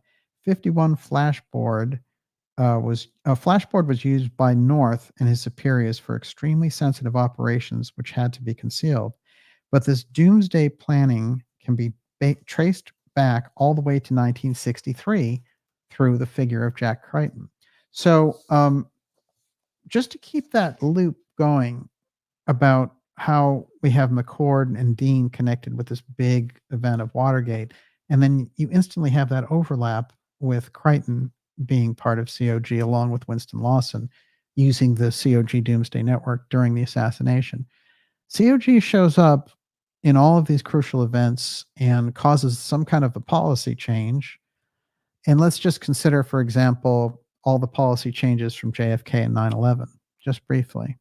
We just had the 9/11 anniversary. After all, the JFK anniversary is coming up. What do you think happened in terms of policy changing after Kennedy was assassinated? Well, certainly the Vietnam War, instead of removing what little soldiers that we had there at the time, which Kennedy had planned to have them all out in 1964, instead we got this incredible escalation in a war that dragged on and ruined the fabric of American society, introduced a huge drug culture, all kinds of things. And in relation to NASA and other things, all those programs went very, very secret. The next thing that we have to consider is the whole piece about the moon and how that was going to be a joint mission with the Soviets and all the rest. So the whole thaw in the Cold War, all these different policy changes, Kennedy's vision of freedom, all that gets derailed and wiped off the board, and the Dulles team is back in charge. When you go to 9/11, what did we get out of that? Well, first of all, 260,000 strong Homeland Security, including the TSA, which has been known to, in a very unconstitutional fashion, be searching and surveilling everybody. You get this incredibly anti-constitutional apparatus: the Patriot Act, the wireless wiretapping, warrants, and all the rest. So this is a big problem from a constitutional point of view. You lose the constitutionality of the country. Then the emergency planning. What you lose in September 11th is we're under the September 11th emergency. That allows for the activation of continuity of government. This is the nature that of the problem that we're still under, because, as I told you, Biden just signed the continuation of the September 11th emergency 3 days ago. So, historically, you're looking at 23 years there. You're still under that same emergency. It's quite fascinating. During the Nixon administration, they went, and someone in that administration was going through the different things from the Korean War, and they found out, it's weird. None of the presidents, or nobody ever told them, or the intelligence apparatus or the Joint Chiefs, that they left the Korean War emergency going. So all these strange things could still be going on in the background in a completely clandestine fashion. So in 1971, Nixon flips a switch, and the 1950 emergency of the Korean War is finally shut off. But who knows what was going on there? Korean War ended in 1953. That's 18 years in the middle of this weird emergency powers thing. So you can see where drug running, money laundering, all these types of things are much easier to happen. It's a much easier thing to accomplish if you have these emergency powers in place. Nobody even knew that the Korean War was still, the emergency powers were still going at that point. Yes, Miss Olivia, what do you got? Matakwe Oyasin says, what is DJ's take on mail-in voting still in effect in many states? Another cheat fest? And Giza Death Star Community says, quite frankly, we need to get real about what to do if Trump, Vance lose. Wow. Or lose in quotes. Yeah. Excellent point. We cannot face that situation, which is why I think it's so important for everyone to get behind this ticket. And the crucial thing, if people were on the fence or whatever, the fact that Bobby is in there, Bobby is practically merged into that administration at this point. And the level on which they're dealing with each other and talking to each other, this is hardcore. So for me, what you're getting is the best that we have to offer in this case, because Trump with Kennedy is an incredible blow to the deep state. In Kennedy's case, they assassinated John F. Kennedy. They assassinated his father, Robert F. Kennedy. And he's called it out. He was the first Kennedy to call that out, which was crucial. He knows the CIA was behind it. He's going to open and help Trump open all that up. Trump, not only does he have the great knowledge from his presidency and Space Force and all the rest of it, but through John Trump has that great knowledge of the UFO file, the Tesla files, and all the rest of it. He's on a different playing field. As we've mentioned many times in this program, his association with Roy Cohn is potent. This is a potent combination because Roy Cohn was so deep in that structure. For Trump to have absorbed from him the knowledge of where all the bodies were buried for the deep state is no question the reason why the deep state forces and the political machinery cannot tolerate this man, which is why, one, they've tried to kill him in July. We know there were probably other attempts also, but that was an assassination attempt right before the entire nation, and the whole phony Crooks story and the incineration, cremation of Crooks' body before anyone got a look at it. You're living through deep state history. There's no question about it in my mind. The question is, of course, the legal aspect with Trump. They try to put him in prison as well. They try to bankrupt him through these phony cases. I mean, they've thrown everything at Trump that you can do. And they haven't done that to Bush. You know, they haven't done that to the traditional enemies of Clinton, Bush, back and forth. They had little minor cases. Oh, you know, some kind of a sexual harassment suit where Clinton had to pay up $700,000 for being a creep, right? That's not to the criminality. Think about Mena, Arkansas, and the real criminality that he's associated with Daddy Bush. Yes. Iron Butterfly 1023 says, so let me see if I got this straight. A Democrat is now endorsing a Republican, and a Republican is endorsing a Democrat. Yeah, that's about the size of it. And they are look, they're all about empire. And what they want is they want the United States of America to be the North American financial zone. They don't care about the Constitution. And, Bill Gates expressed it best. He was like, oh, they have some notion of free speech over there. So you have a lot of sleazeballs like Gates. And the problem is he created half of the infrastructure that we have on the computer end. So all the machines you use, all the software, et cetera, that comes directly from the psychopath. And so therefore they are plugged into so many things. But nonetheless, it provides for a certain amount of exposure for them as well. You can't get around that. So their system wasn't foolproof. And I do think that we can have a kind of thing happen in relation to technology, a kind of moral technology movement. And you see hints of people wanting this, something that doesn't track them and all the rest of it. They're really getting sick of that machine. And, so there's a very interesting game going on there. Unfortunately, Gates, with his purchases, not only of nuclear, he's trying to develop nuclear power. That's dangerous. And his purchases of farmland and all the rest of it. I sounded some pretty big alarm bells when he started to go after farmland and was blown off on it, which was hilarious to me because there was nothing more dangerous, in my opinion, than Gates being around farmland or nuclear power. But it's interesting because I think very often the thing that sticks is, a kind of a scandalous thing.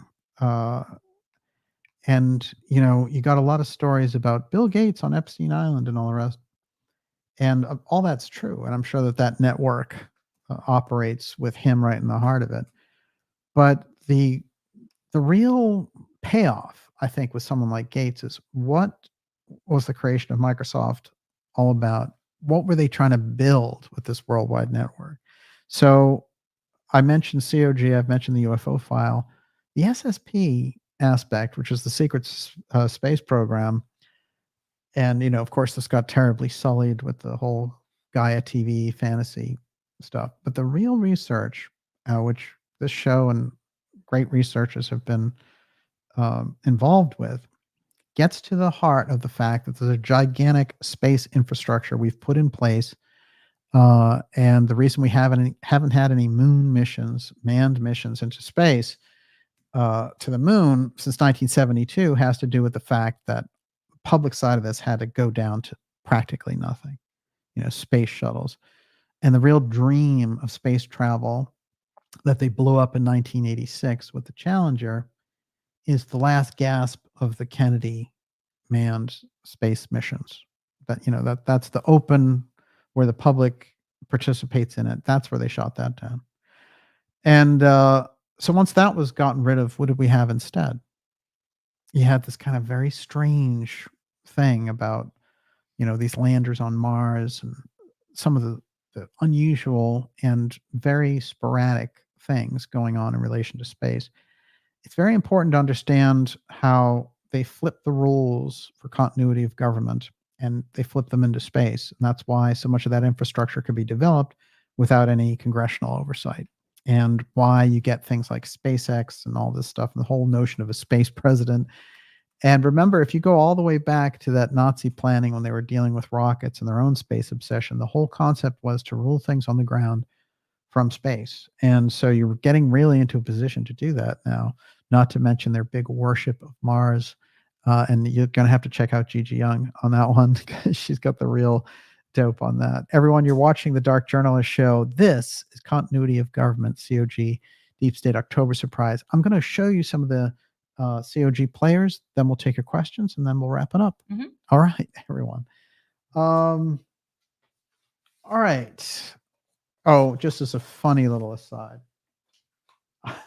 Now, I told you about Lou Elizondo, and we've done so many shows on him and the corrupt TTSA and the CIA infiltration of the UFO file, and how they, rolled these people out, and Chris Mellon would try to control them and all the rest of it.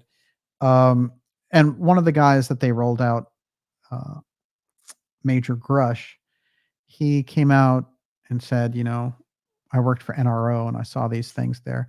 I think Grush had a chance maybe to reveal some things, but he got interfered with by the likes of Elizondo and Mellon. Famously, I talked to Grush, and it was a very interesting conversation. A lot of good things went on there, but after that, Mellon got him into the system of addressing Wall Street, and they were like, "There's $5 billion in the room," and so I came out and exposed the fact that Mellon was controlling him, because that's what Grush told me. This is a very important little chapter, because Mellon himself publicly came after me on this. But that DOD billionaire official sitting in the middle of this, Chris Mellon, of course, we've had his cousin on the show, John Warner, many times on this program, exposing what they're up to. And that John doesn't pull any punches. He's the son of Senator Warner and the Mellon heiress, Catherine Mellon. I mean, he's not going to take it from Christopher Mellon and their phony UFO threat program. But that whole setup of Chris Mellon and Elizondo and Tom DeLonge, all that stuff that they recycled over and over again, trying to pull off this false UFO threat piece, is very important time-wise, because you have to remember that in 2016, they thought they were getting Hillary Clinton. And when Trump got in there, it upset their false UFO revelation plan. Remember, UFOs are real. CIA UFO threat isn't. And at a certain point, somebody in that structure decided, we're going to run with this op anyway, even though Trump is out. And they ran over the cliff with Elizondo, and really some of the worst. So now they're trying to roll him back out, but they're going past the UFO community and podcast and thing, and they're launching him into like CBS and 60 Minutes and all this nonsense. And his book Imminent is one of the most pat on the back, fantasy-based hero worship of himself books I've ever read anywhere. And it's great, because this headline really sums it up. Ex-Pentagon official says VA doctor has seen an alien implant. Lou Elizondo, former Pentagon official. They usually say who led the ATIP program, UFO program, secret program by the government to look into UFOs, and he was the leader. Well, the program didn't exist, and he wasn't the leader. That's what came out about that. But I thought that this was funny, because I said to myself, hello, Art Bell, Coast to Coast AM, Roger Lear, 1997. It's Lou's revelation. There are alien implants. But that whole thing about the UFO file and how they're using it in this way, you're going to see a lot more promotion. There's a lot of money and a lot of intelligence heft behind CIA Elizondo. So, let's keep that in mind when you see congressional hearings, and he's like, he's going to be saying, I'm risking my life to bring the UFO threat to the public. You're going to see this, and they're going to play it out, and they're going to have the backing because of the Mellon money and the pull of the CIA. So just remember, before it hits, we know what the real deal is, and there's a very easy formula to apply around UFOs to get to the truth. No CIA. That's the first rule. Okay? No CIA. Let's look at another 3-letter piece, the COG commander, General Gio. I'm going to do this. I'm going to say this, which is that these COG commanders and these people, they're put into the position, and they're supposed to think like, they're trained to think like, you're going to have to become the big dictator of everything. You're the combatant commander of the United States. If the COG threat button gets pushed, You have to appoint regional governors. We get rid of Congress. You're the cheese. So this is how they're trained to think. And so you can't really fault them for it. It's their job. But so therefore, the actual people, the personnel we're talking about, it's the system is unconstitutional. The COG should not exist in this fashion. It's a whole apparatus, underground government. It's insane. But the personnel that they use are transient, one, and two, are trained to think in this way that somehow in this position that they're supposed to assume martial law and all the rest of it. So they're probably good in their training and all the rest of it. It's a completely unconstitutional and unlawful exercise. So Geo is interesting for a few reasons. One, he was appointed and they were threatening because his appointment was getting held up for a long time by an Alabama senator named Tuberville. And he was selected by Biden, whereas the previous one had been selected by Trump. Now, this is interesting because the threat that they sent over to Biden was, we'll install this Canadian general if you don't do it, if you don't get him in there somehow, if you don't get Tuberville to let that go. And that's interesting because it lets you know that someone from Canada, and of course we love the people of Canada. When I say this, I'm talking about the governments. The people are fantastic. And I love many things going on in Canada on the people side. The government is terribly repressive. But what's interesting to me is that what was happening there is they came in and they were forcing this issue. So it lets you know that part of this deal that they have going on with COG is they could install someone from a different country, in fact, to run all of the COG machinations. When I found that document from last year, I was shocked. And the threats that they were making, that they were going to install this Canadian commander. Because remember, with the COG commander, they have three roles. They are the NORAD commander, one. Two, they're in charge of NORTHCOM, which is a completely illegal entity that's not supposed to be running the United States. This is absurd. That comes directly out of the 9/11 emergency. We created CENTCOM to run the Middle East, and NORTHCOM, they were like, hey, we have all this great time causing wars in the Middle East. We'll just create NORTHCOM to control America. We have a number of rules against this. Posse comitatus, for starters. You do not have military martial law rule offshore there waiting to take over. So this is the nature of the actual civilization and situation that we find ourselves in now. So in every one of these COG commanders, the last three in any case, I found very strong UFO file connections to their position. In the case of Van Herk, the previous one, he was from the 509th group, which came directly out of the Roswell lineage. Because Roswell 509th is the one that was the top unit. They were the only ones who were allowed to use atomic weapons. That's how elite that group was. You talk about Jesse Marcel. He was one of the top intelligence officers at the time. And so for him to look at this and say, we're looking at something very different from anything we have. This looks like alien tech. That's quite interesting. As a matter of fact, I have a quote here, which from my many books I was going to read from tonight. Look at this. But this is from Dr. Farrell's book, and it's a quote of Philip Corso's that he highlighted in his very, very interesting book, which I think still reads, although he wrote it a decade ago, Dr. Farrell, his book, Covert Wars and Clash of Civilizations, still reads.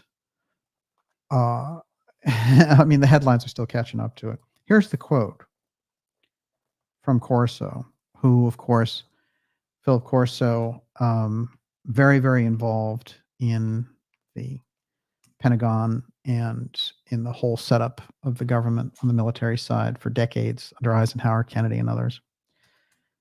Quote, "It took up until the 1980s, but in the end, we were able to deploy enough of the Strategic Defense Initiative, Star Wars, to achieve the capability of knocking down enemy satellites, killing the electronic guidance systems of incoming enemy warheads, and disabling enemy spacecraft. If we had to pose a threat, it was alien technology that we used: lasers, accelerated particle beam weapons, and aircraft equipped with stealth features. And in the end, we not only outlasted the Soviets and ended the Cold War, but we forced a stalemate with the extraterrestrials, who were not so invulnerable after all." This whole piece is going to play into how we look at these things. And there's a great, Farrell grabbing that quote out there gives us that connection again. Think about that in relation to what we're talking about tonight with COG, et cetera. And then think about how this COG UFO SSP thing all works together. COG is the underground control, but it also can control policy. So they have the ability to come in and cause things like, martial law for total control on the ground. The UFO file aspect is kept so secret because it's our redevelopment of a very advanced technology, but we're also dealing with this other thing. And if an off-world civilization or something advanced here. And then when you go to SSP, what does that do? It gives you the control of things here on the ground, but it gives you the control out there to see what's coming in. And that's exactly what Corso was getting at. Understanding this thread of COG, UFO, and SSP is the key to understanding what's going on in that power structure behind things. Because in earnest, you can't be a president and come out and talk about SSP, UFO, or COG, really. Now, they do get opportunities to talk about the UFO file, but they can't say much, can they? There are indications that they'll give. I think that the more openness we get around the UFO file, the better for the entire, social fabric of the country and for the world, in fact, because we have to remember that as we're engaged in these battles with countries like Russia, et cetera, proxy wars through Ukraine and all the rest, Russia is so advanced and so developed on that UFO file aspect, and they have so much knowledge about our own programs through spying and through their own intelligence networks that, we're really looking at a situation where the more that this comes up publicly on the UFO side, the more that the public aspect is brought forward, we'll understand the political dynamics behind the geopolitical things going off the Richter scale. Okay, a little more on the current COG personnel. Okay, so our friend General Gio is from Fort McDill. They had incredible activity at Fort McDill in Florida, and they say that actually instead of Homestead being the place where they were keeping alien bodies, that both JFK and Nixon viewed, that it was actually McDill where they were keeping them, and that Homestead was a good cover. So then enter John G. Storms, who is the other, he's the backup NORTHCOM COG commander. He's number 2. This guy's very interesting for a lot of reasons, but one of the things I found in his past that was mind-boggling was his association with Langley Air Force Base in Virginia. Now, in December of 2023, December 18th, there were very strange sightings over this base that looked like a group of UFOs, not a single UFO, but maybe a half dozen or so were flying over this base. And they were getting a lot of sightings and also weird, unusual activity of things going up to check them out, etc. This is one of those. This NASA WB-57 is making very nice circles over Langley Air Force Base, especially when you consider that it looks like there may be a 75-knot wind from the southwest. That's the picture. Look at that circle of flights around that Air Force Base. This is when all the UFO activity was happening last December over this base. who comes out of this base and then suddenly this summer finds himself the number 2 man at COG headquarters? Our friend, John G. Storms. He's number 2. You never hear about any of these guys because nobody's really looking at COG, who the officials are. Remember, he is also second in command for NORAD and second in command for NORTHCOM. He's the number 2 man.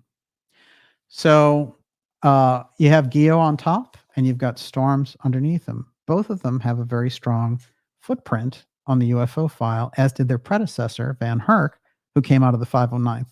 There's definitely an overlap between the UFO file and the COG commanders. There's no question about it. And my guess is it goes directly to the heart of the secrecy we're talking about. And with that, Miss Olivia, we're going to go to your questions, which we will take for about 20 minutes here. Okay. David Termina, DJ, do you think they have the gall to install Kamala, pull some kind of false flag, blame it on Russia, then call an emergency COG suspension of elections, just like Zelensky did in Ukraine? Oh, yeah. Well, that's the thing with Zelensky. It was like, oh, we're at war. Forget about elections. If you read anything about COG, what they say their mission is to like secure the peace. And don't worry, as soon as we get things back under control, we'll have elections again. No problem. Yeah, sure. Just ask Egypt. Okay. 2011, they had the whole uprising going on there. Has that military commander left?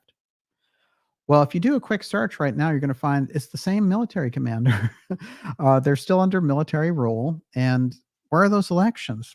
Well, Haiti, about 4 years ago, the president got assassinated in Haiti, and they were like, we're going to do elections, take it easy, no problems. Oh, we can't do elections. There are gangs all over the street, which is true. By the way, from my sources, even people who want to go to the hospital are afraid to go from their homes to the hospital for fear that they're going to interact with these gangs. Now, what's interesting is you're not allowed to carry any weapons in Haiti. You can't have a gun, but all the gangs are well armed. And according to my sources, the police are honeycombed with gang members. So it's very hard to get the police to crack down on them properly. So Haiti, it's very interesting because so many things in the hot zone tend to ricochet back out to America. So when I was thinking in that debate, they were talking about Springfield, Ohio, and all the things about the pets and all the rest of it. I was like, there's no question that the Haitian part is going to come up in a crucial fashion. They've let it right under the surface. They've let this thing kind of bubble under the surface as a news story. The New York Times and everything else, little tiny blips once in a while, but there's a dramatic situation going on down there. And what's very interesting to me is, the reason you're hearing about this great cultural clash is you don't usually get 20,000 Haitians brought into a small community in Ohio. It doesn't usually happen. And I say that again as somebody who respects the Haitian culture and everything else. And I think they do a tremendous job with immigration around Haitians. I think that there's a tremendous Haitian community in America. This thing is weird, though. They're just dumping large amounts of people into these small towns that don't seem to have a whole lot. They're not urban areas. They're not areas that you would assume Haitian groups of immigrants would be able to assimilate. So there's something, this is all rising to the surface now. And I think that is very clear. In terms of elections here, the more it looks convincingly, and I believe when they look at the real numbers, they know how much she's losing. She is losing. Ever since Bobby threw in, look, everything you hear on the surface is static noise. Bobby had 15%. Okay. Trump was beating Biden by at least 5 points. Okay. Probably more. Bobby's 15%. Most of that's going to Trump. Trump's leading. Okay. Not a cakewalk. Every vote counts, but Trump is leading. And the more that they look at it, the more that they're thinking this is a disaster in the making. And you can see once in a while that their own media, which is doing this big splash around Harris, once in a while, they have little criticisms for her. Have you noticed that? They're not quite sold on their own candidate. Isn't that fascinating? Yes. Okay, this is really interesting. Grant Connor says, does DJ know that General McPhillips recently canceled the 248th Marine Corps Ball. First time ever in its history. The ball was scheduled for the 16th of November, 2024. What did they know in advance? Wow. Well, that's very interesting. I haven't heard anything about that, but you know, I have to tell you that that situation that came up recently with Anthony Blinken and how the Poland officials were like, "Get out of here." That's an indication that they know that they're not going to be dealing with Blinken in the future, and they don't want to see Poland get into a war with Russia. You know, they've been through all that, and they understand the memories of World War II are very potent. The memories of the Cold War are right there, and you have these people playing games with their lives, you know, and they know that, you know, Ukraine has lost 600,000 soldiers. It's an incredible loss of life for their games, for their war games. So it's a sick situation. What you need to introduce there is a peace process, which they don't have. Stepford Biden does not have a peace program for that. We need to just get those people out and install a new administration of Trump, Bobby, and Vance, and it needs to happen ASAP. And I'll tell you, there's a number of scenarios, but assuming that the scenario goes through, that Trump gets in, that target period between the election November 5th and the inauguration January 20th is a key aspect to watch as well for the COG side. I do feel that COG is more active. That's my own observation. So they may be looking at a trial balloon of what it looks like to pull off a cyber terrorist attack and blame it on Russia and say we can't do the election because it's messing up the Dominion voting machines. You know, I think that these things are more, rather than predictions, they're options on the table that we need to be aware of. Yes. Bob, do you think it's possible that Trump initiated COG and devolution in December 2020? I looked at Chris Miller's appointment as Secretary of Defense and other appointments as a sign that explains why Biden seems to be powerless. No, I mean, Trump got out of office. There's no question about that. And I think people who were looking at it didn't understand the rules of how COG works. And they were saying, well, maybe Trump is still president. No, I think what he was doing was he realized that he'd been bamboozled and that they were going to use COG on him during that October. And so that when the election went down and they used these other techniques in order to install Biden, he wanted to look, and that's why you got guys like Miller and others too that we pointed out there.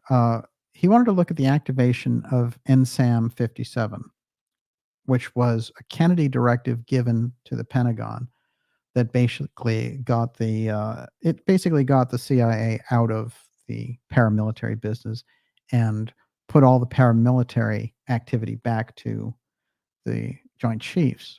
And the Joint Chiefs were basically afraid to engage the CIA on this. They didn't want to take them on. And so Kennedy had come back to it a couple of times. So there's a series of presidential directives. This is not up for debate. They're there at the Kennedy Library. I've read them many times. NSAM 55, 56, but particularly 57. And it gives the Joint Chiefs the ability to take back all the power from the Central Intelligence Agency. And it turns the Central Intelligence Agency back into what Truman originally created it as, and what it was originally created for, which was to gather intelligence to show to the president. So it became an arm, a tactical arm, under the umbrella of OPC, which was developed at the same time, and it overshadowed. The CIA was supposed to take that OPC thing and tamp it down because those people were doing wild things overseas. And, you know, they were interfering with elections. They were doing all kinds of things on their own. So they're getting outside of the control. Truman blows the whistle on them and says, get OPC under control, put it under CIA. And those people who were those operators for OPC, in the history is heavy on it. They slowly took over this apparatus of the CIA so that you're dealing with this different thing. And that Kennedy saw the essential problem was they have the ability to do paramilitary interference in these other countries. That's where their power is coming from. He probably knew something also about the deep drug trade that was going on. Look, his father knew about the illegal alcohol trade coming in from all these different places and, being divvied up in the hot zone and then brought into America. You think Kennedy didn't know about the drug networks? So he knew what the CIA was doing. I think what he was trying to do was say, how can I defang them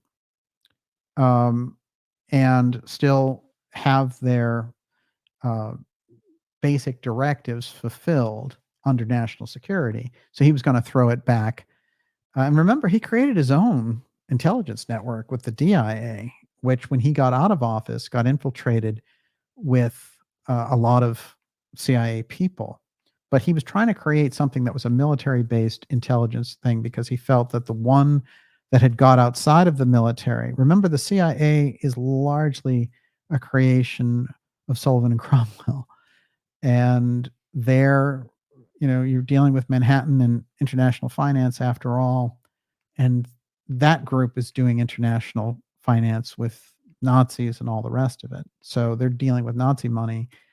And those are the connections of many of those people. The lawyer at Sullivan Cromwell, after all, is Dulles. So you're dealing with a lot of that upper crust lawyer interface. That's where Professor Scott gets so much of the deep state from, and where I think, we see things upside down. I don't like to criticize other researchers, but I've mentioned this about some of Whitney Webb's work, which is, because I have people coming back to me all the time being like, wow, the organized crime is blackmailing the CIA. It just doesn't work that way. CIA, the organized crime factions work for the CIA. The CIA tells them what to do. And if you look at how Professor Scott lays out the deep state, you have to get the order of things pretty well. You've got organized crime on this kind of foundation layer. You've got the intelligence networks above them. And then you have the contracting networks of the intelligence agencies like Booz Allen Hamilton. Those guys are doing operations completely outside of the rule of law. And, the more ops that they find to do, the more their billing hours go up. So that kind of surveillance and thing. And then, as Scott tells it, the next layer has to do with mega finance, so what we'd call, we could look at BlackRock and some of those companies. He was referring at the time to oil companies and extreme levels of wealth, and then the management of that wealth. So there's a good kind of consolidation of how the deep state work. It's not some mobster international guys blackmailing a bunch of intelligence people to do God knows what, and the government is under siege of the mob or something. The government has absorbed the mob. You have to understand, when we're dealing with the crime aspect, that we've worked in the country. If you look at the CIA aspect, they've worked deeply with the mob in places like Italy and other places to prevent communists from coming in. So in their mind, they had their own justifications for doing this. But there's all kinds of things about organized crime that I think are important to this. But you have to get the levels of it correct, I would say. And so I hear that getting spun around a lot. Yes. Scarmoge. So is DJ arguing that COG is now the covert arm of the three-letter agencies?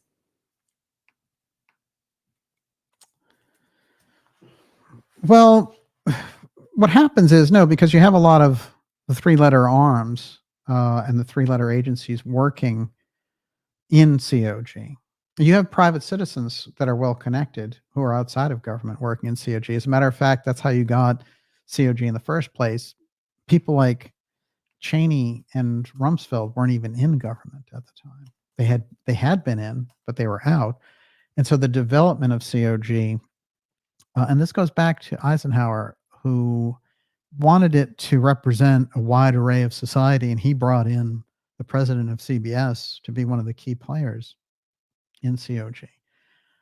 a lot of the things we hear about COG, even the fact that it's housed in Mount Weather and stuff, probably false because everything about it is subterfuge. And I understand that because of its essential function. The problem is that it's become so extra constitutional and so large and affects our society so much, but it has so little oversight, almost none.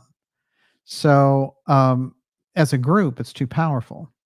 And so, therefore, you know, COG, when you look at it, you can think of it, it's not just a bunch of military people hanging around. It literally consists of wealthy private citizens, heavy duty military people, diplomats, scientists. I mean, it is a group that represents a mass of the society.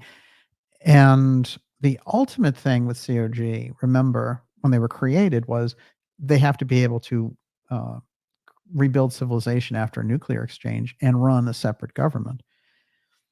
That part is all well and good, but it doesn't explain the other aspects of the secrecy, which is why when I was speaking earlier, I brought in things around Mantell and the UFO file because it reminds me, I'll read a little thing about Mantell because I think it's a crucial little UFO aspect to tie this in. And I guess the next time I talk about COG, I'll mention the UFO aspect a little bit deeper. Let's think back to this case. It's a very important case. The Mantell incident was reported by newspapers around the nation and received significant press attention. It circulated about the crash. Now he was tracking this object that was moving at incredible speeds, and it was going up, and it was going so fast and so far up that when he was trying to keep up with it, the idea is that his oxygen failed. But people who were watching on the ground noticed something very unusual, which is they said, one, that it looked like it was in some kind of array, that it was being, that there was a field of energy, like an energy ray being laid on it, and that it basically disintegrated in midair and then fell straight down. So it wasn't a normal plane crash by any stretch of the imagination. The official explanation at the time of what he was chasing was Venus. Okay, let me tell you something about Mantell when you go into his past. He's part of the Normandy landings, okay? He's flown in World War II under very dangerous conditions, has very high accommodations. He's not mistaking the planet Venus for a craft flying at 50,000 feet. And it's interesting, in 1952, Project Blue Book identified the object Mantell pursued as a skyhook balloon. So they were really good at balloon excuses in that period of time. What's interesting is people saw at a certain point the thing he was chasing, and it was a long, oblong, metallic object. And at a certain point, there are differing accounts, but they say that basically it fired something blue or some kind of a green ray at his plane, and the plane disintegrated. So we see the wreckage after the fact, and it's a very unusual case, but I think it tells us a great deal because what are they going to do with that death? And if they have more like it? You see, COG gets incredibly active around this period, and it's suspiciously close to when they're covering up the UFO file. For me, I think there's a combination of the two secrecy factors that drives this over the roof, because we have the COG nuclear exchange secrecy layered with the UFO file secrecy. That's why it came to be such an out-of-hand agency. Yes. Take two more questions. Oh God, I have so many questions. No, that's good. That's People good. are desperate. There's only more coming. Butterfly Effect Group. What, in your opinion, are the likely events planned for the October surprise? Everybody's afraid of this October surprise. It's universal. And what plan does the deep state, Wendy Eater, what plan does the deep state have as a response to the threat of the loss of the world reserve currency status of the US dollar? Well, it's interesting because one of the moves that they're doing on just the traditional political side is they're pressuring the Fed to lower interest rates next week. You can't do that. There's a period of time in the 1992 election, if you go back to it, when Bush is pressuring Alan Greenspan to do the same thing at the Fed. And all the newspapers are coming out and rightly saying you can't do that. It's election interference, because if you create artificially these conditions temporarily for things to be better for a few weeks because you lower the interest rates and people are able to invest, then you change the dynamics going on. And one of the interesting October surprises from times past was that incredible hurricane that hit New Jersey during the Romney Obama. Now, I do think in the Romney Obama matchup, you wouldn't have gotten much different. They were both very much the same. So that argument that the black pillars apply to this election would have worked in 2012. It doesn't work in 2024. But this is very interesting because Obama went there a few days before the election and toured the wreckage with Chris Christie, who was a Republican governor, and it made him look like a grand guy. What could Mitt Romney do, right? So those are the types of things that they'll pull out of their hat at the last minute with this. This is a tight election, and the I was going to say the Oprah side, the Harris side is losing, and they realize the potential for loss is great because she's not a great candidate. And she has a lot of things to overcome. So I think it's the level of severity of what they're going to pull. And there's no question that the escalation of the war between Ukraine and Russia and the warnings that we're getting from Putin about, hey, I'll take that as an act of war if you let them strike deep into Russia because you're helping them so much. We can't engage Russia on a nuclear basis over Ukraine.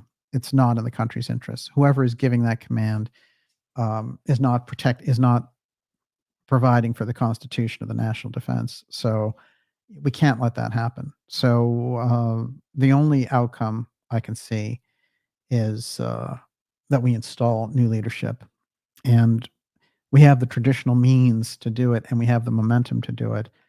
And with Bobby and Trump aligned, I believe you can get it to happen. Yes. What do you got? Okay. So everyone, you're watching the Dark Journalist show. This is Continuity of Government, the next series special, COG Deep State, October surprise. We're taking your questions. We'll take a couple more.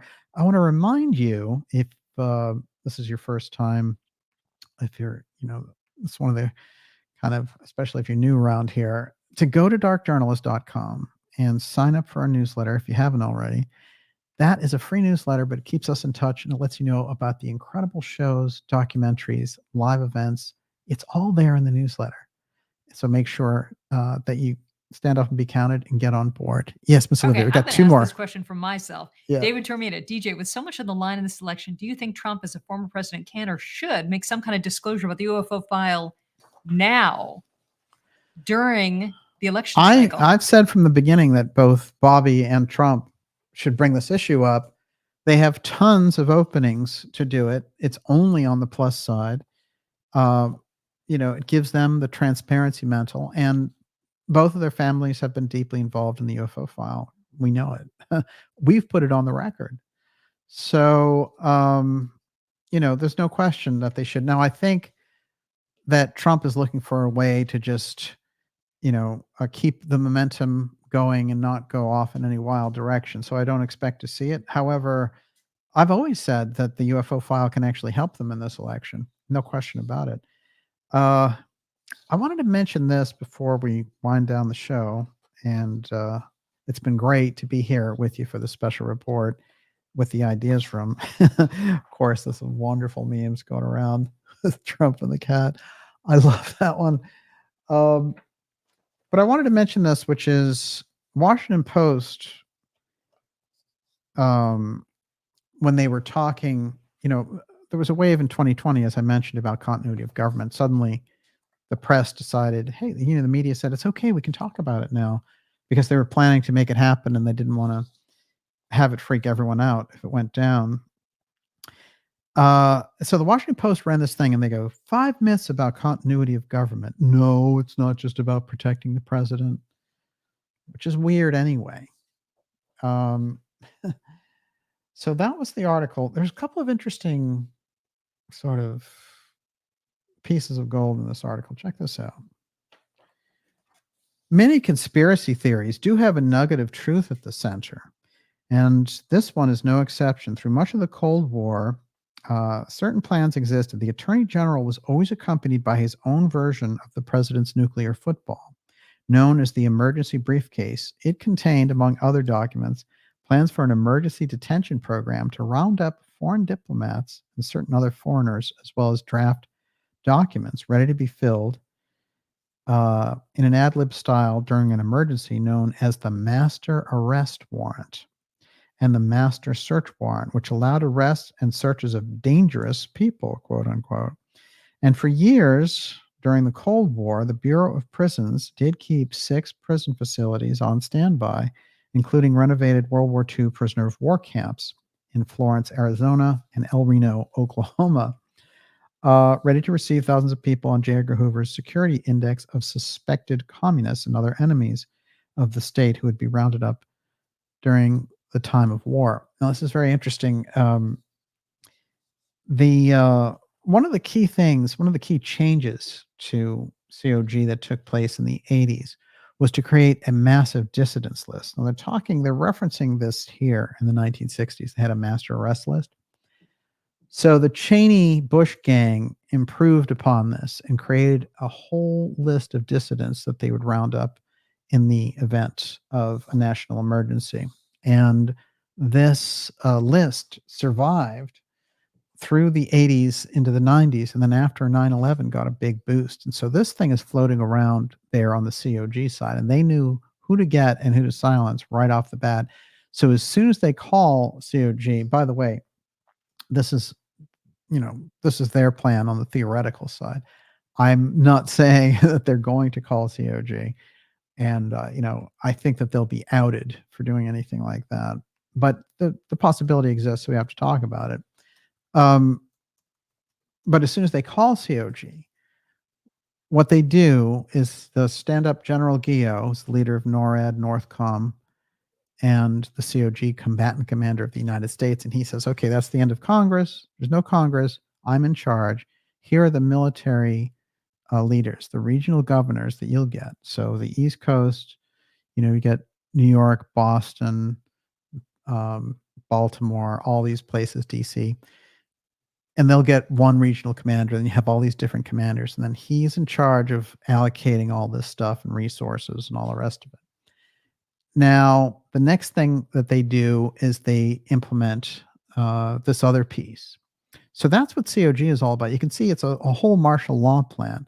And the idea of it just sitting out there without us having more knowledge about who has the oversight on it, who really controls it, what's been the background on it, and the fact that it's been pointed out by researchers like Scott that some of the really deep operators in these other deep events have all come out of this COG group, has to give us pause about who it is that's operating in there and what their goals are.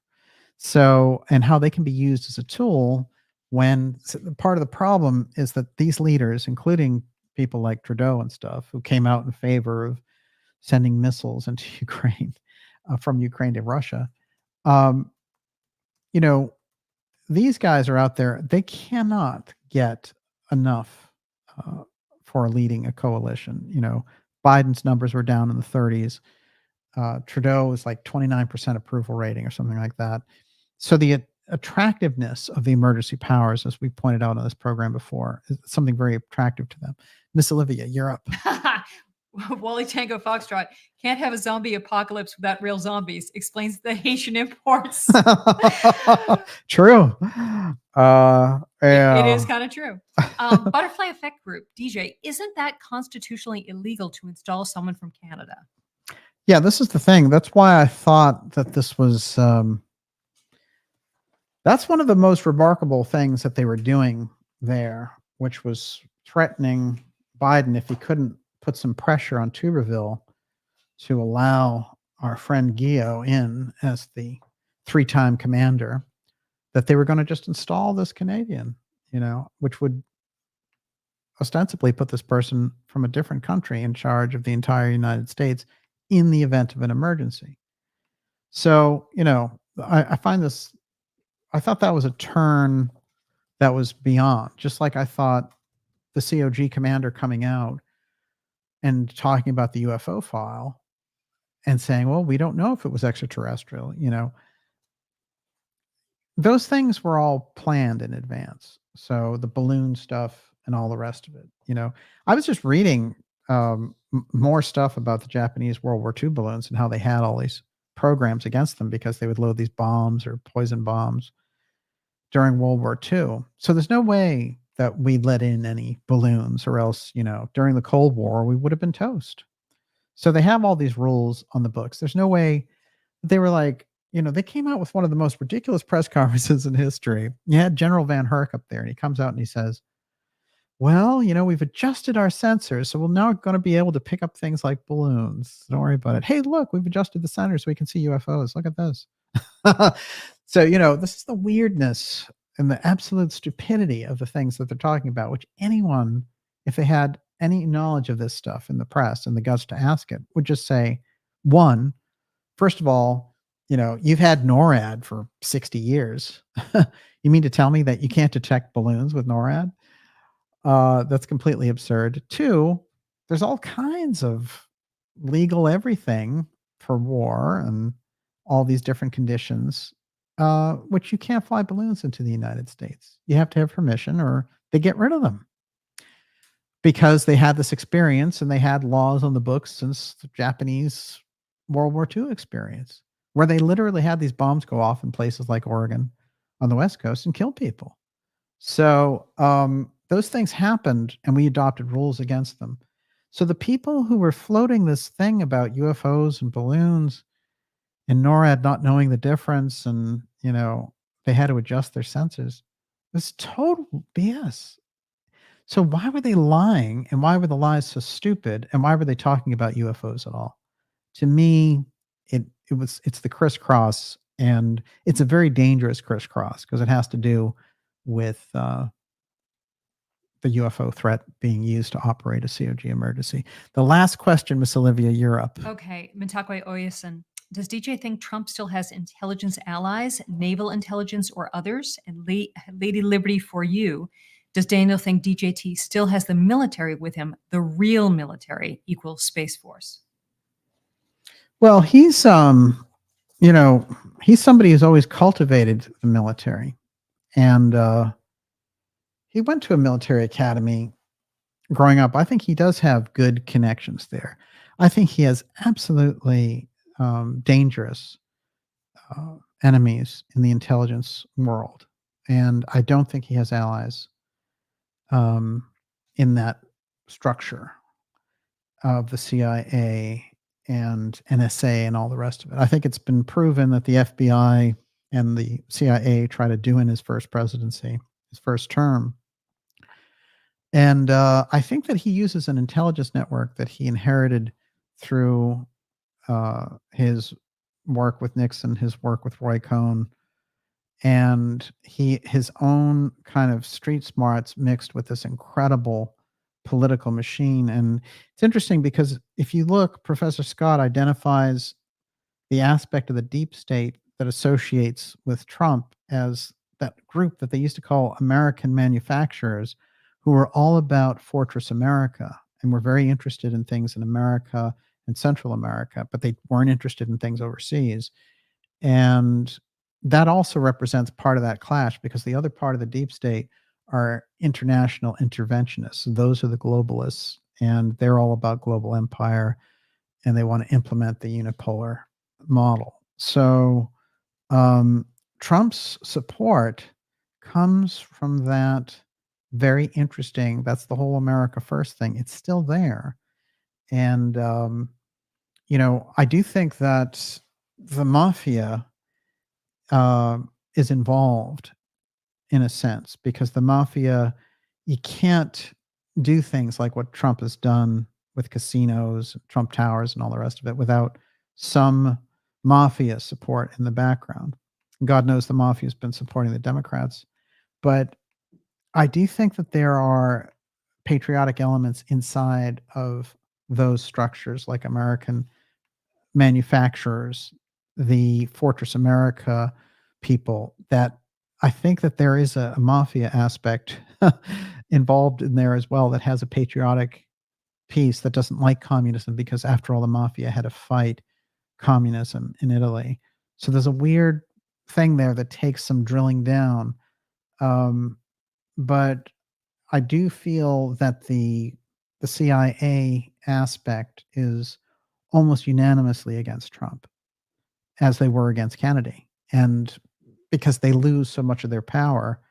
Under Kennedy, he wanted to actually abolish the agency. Think of that. Think of the impact of that when we're talking about what kind of a world would we have gotten, and what was achieved on the other side by their victories in the JFK assassination and 9/11. It is quite a historical question. But in Kennedy's case, he understood, he could not believe when he got into the presidency. He would say to his aides, "I can't believe what the CIA is doing without any presidential oversight. What is going on here?"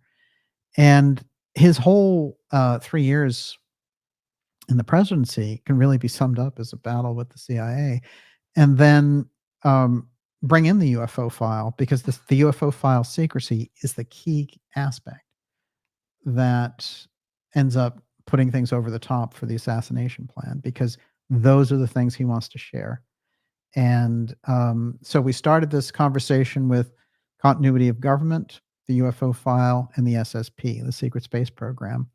Those three pieces come together and become more important as a combination when we start to look at these things. That is the nature of the scenario. And with that, Miss Olivia, that is the end of our episode in Okay, Europe. I do want to give Scarlet Fire Yes. the last comment. It says, "This is it. Congress allocates billions in military aid to foreign countries, and in return, the military contractors donate millions to congressional political campaigns." This is what we're up against. Wow, that's really true. There's no question about it. And I want to mention this on the Mantell thing. I have a couple of stories about Mantell that I'm going to roll into an episode on the UFO file coming up. And I'll incorporate some of that Farrell information on that, or maybe I'll get him out to do that episode on Mantell, because I think it's powerful. His research on that. Also, the episode that we just did, Wise Guys in the Hot Zone, contains the kind of hidden little piece about the hot zone that we're going to explode. And we're shooting that whole documentary piece later in September, and we're in the middle of producing a 4-part series on Lloyd Berkner in Antarctica. So things are going to get very explosive leading up to the election, and we're going to have a lot there for you. And Miss Olivia, you're up. Okay. Ilarmenine Bay, Christopher Lombardo, Amarillo Gunrunners, Eurythmia's Fun, Norman Lee Smith Music, Jay Parsons, Just a Girl, Wolfgang McCarthy, Bikini Truther, Song of Prayer, Jonathan McIntosh, Kevin Bauman, Two Beagle Eye, Descat Brock, John Folden, a cult fan, Hey, Thomas Ball, RV, Helena Wilcox, Alchemy by Angela, Quantum Paradox, Tommy Van Gumpel, Robert Scott, Mac Hike 57, Erica Swenson Elliott, Griffin Eagle 7, C.A. Beverforden, Dog Boy, and Debbie McAdoo. Thank you so much for your generous super chats. Fantastic. We really appreciate your support. And to all our subscribers, thank you. We couldn't do the work that we do here without you. I'll do a couple of shout outs here before we leave. And it's great having so many of you here in the Ideas Room. Corey Anderson, thank you. Daniel and Olivia. There's some good questions tonight. Bravo, Miss Olivia. That was nicely done. It's a great, rich chat to go through. Ivan Langley, Fern Fakes, Don Newway. Don Newway was putting out some very interesting stuff. I couldn't read it because the show was just starting, but wow, I was picking up some of the vibe on it. Quite interesting indeed. Johan Wolf says, I don't think Israel will exist at all in 10 years. Isn't that interesting? It reminds me of the Transcenders and their predictions. What did they say? Well, they did. They talked about this immigration crisis, oddly enough. and something along the lines of the fact that the makeup of Israel would be substantially different. Najat Madri, what I learned from this episode is October will be messy. Great work, DJ. The October surprise, indeed.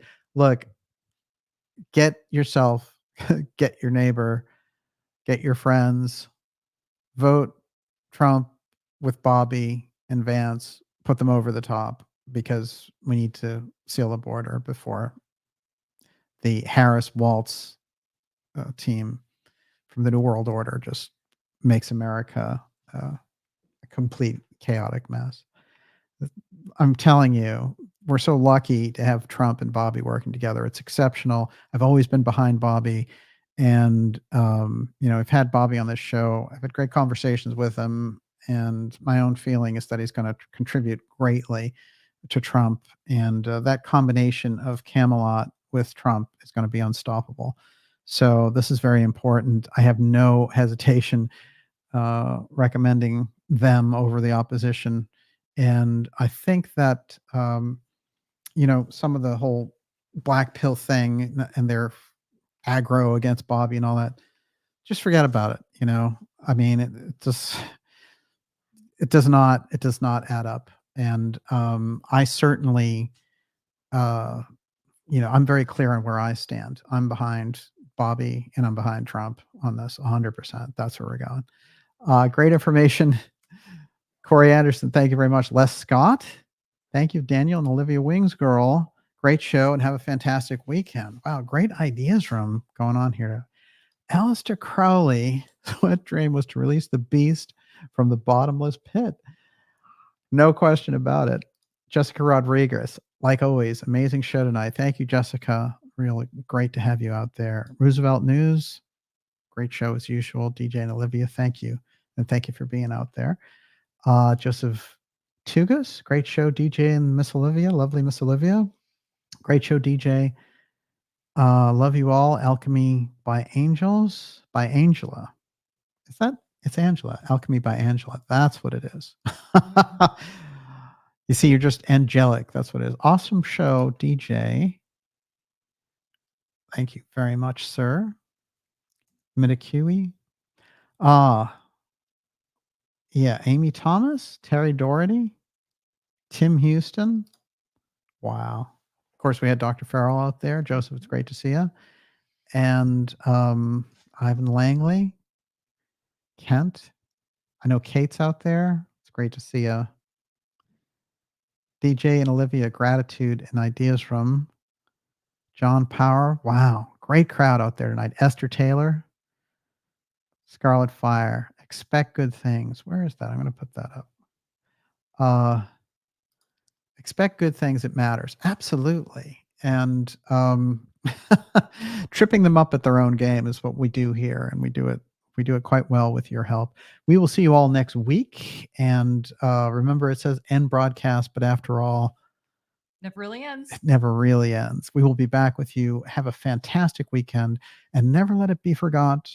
Once there was a Camelot, and we can get it again. Trump and Bobby working together. Let's get them over the finish line. This is what we need. We'll see you all next week, everyone. God bless. Special reports incoming. Have a great night.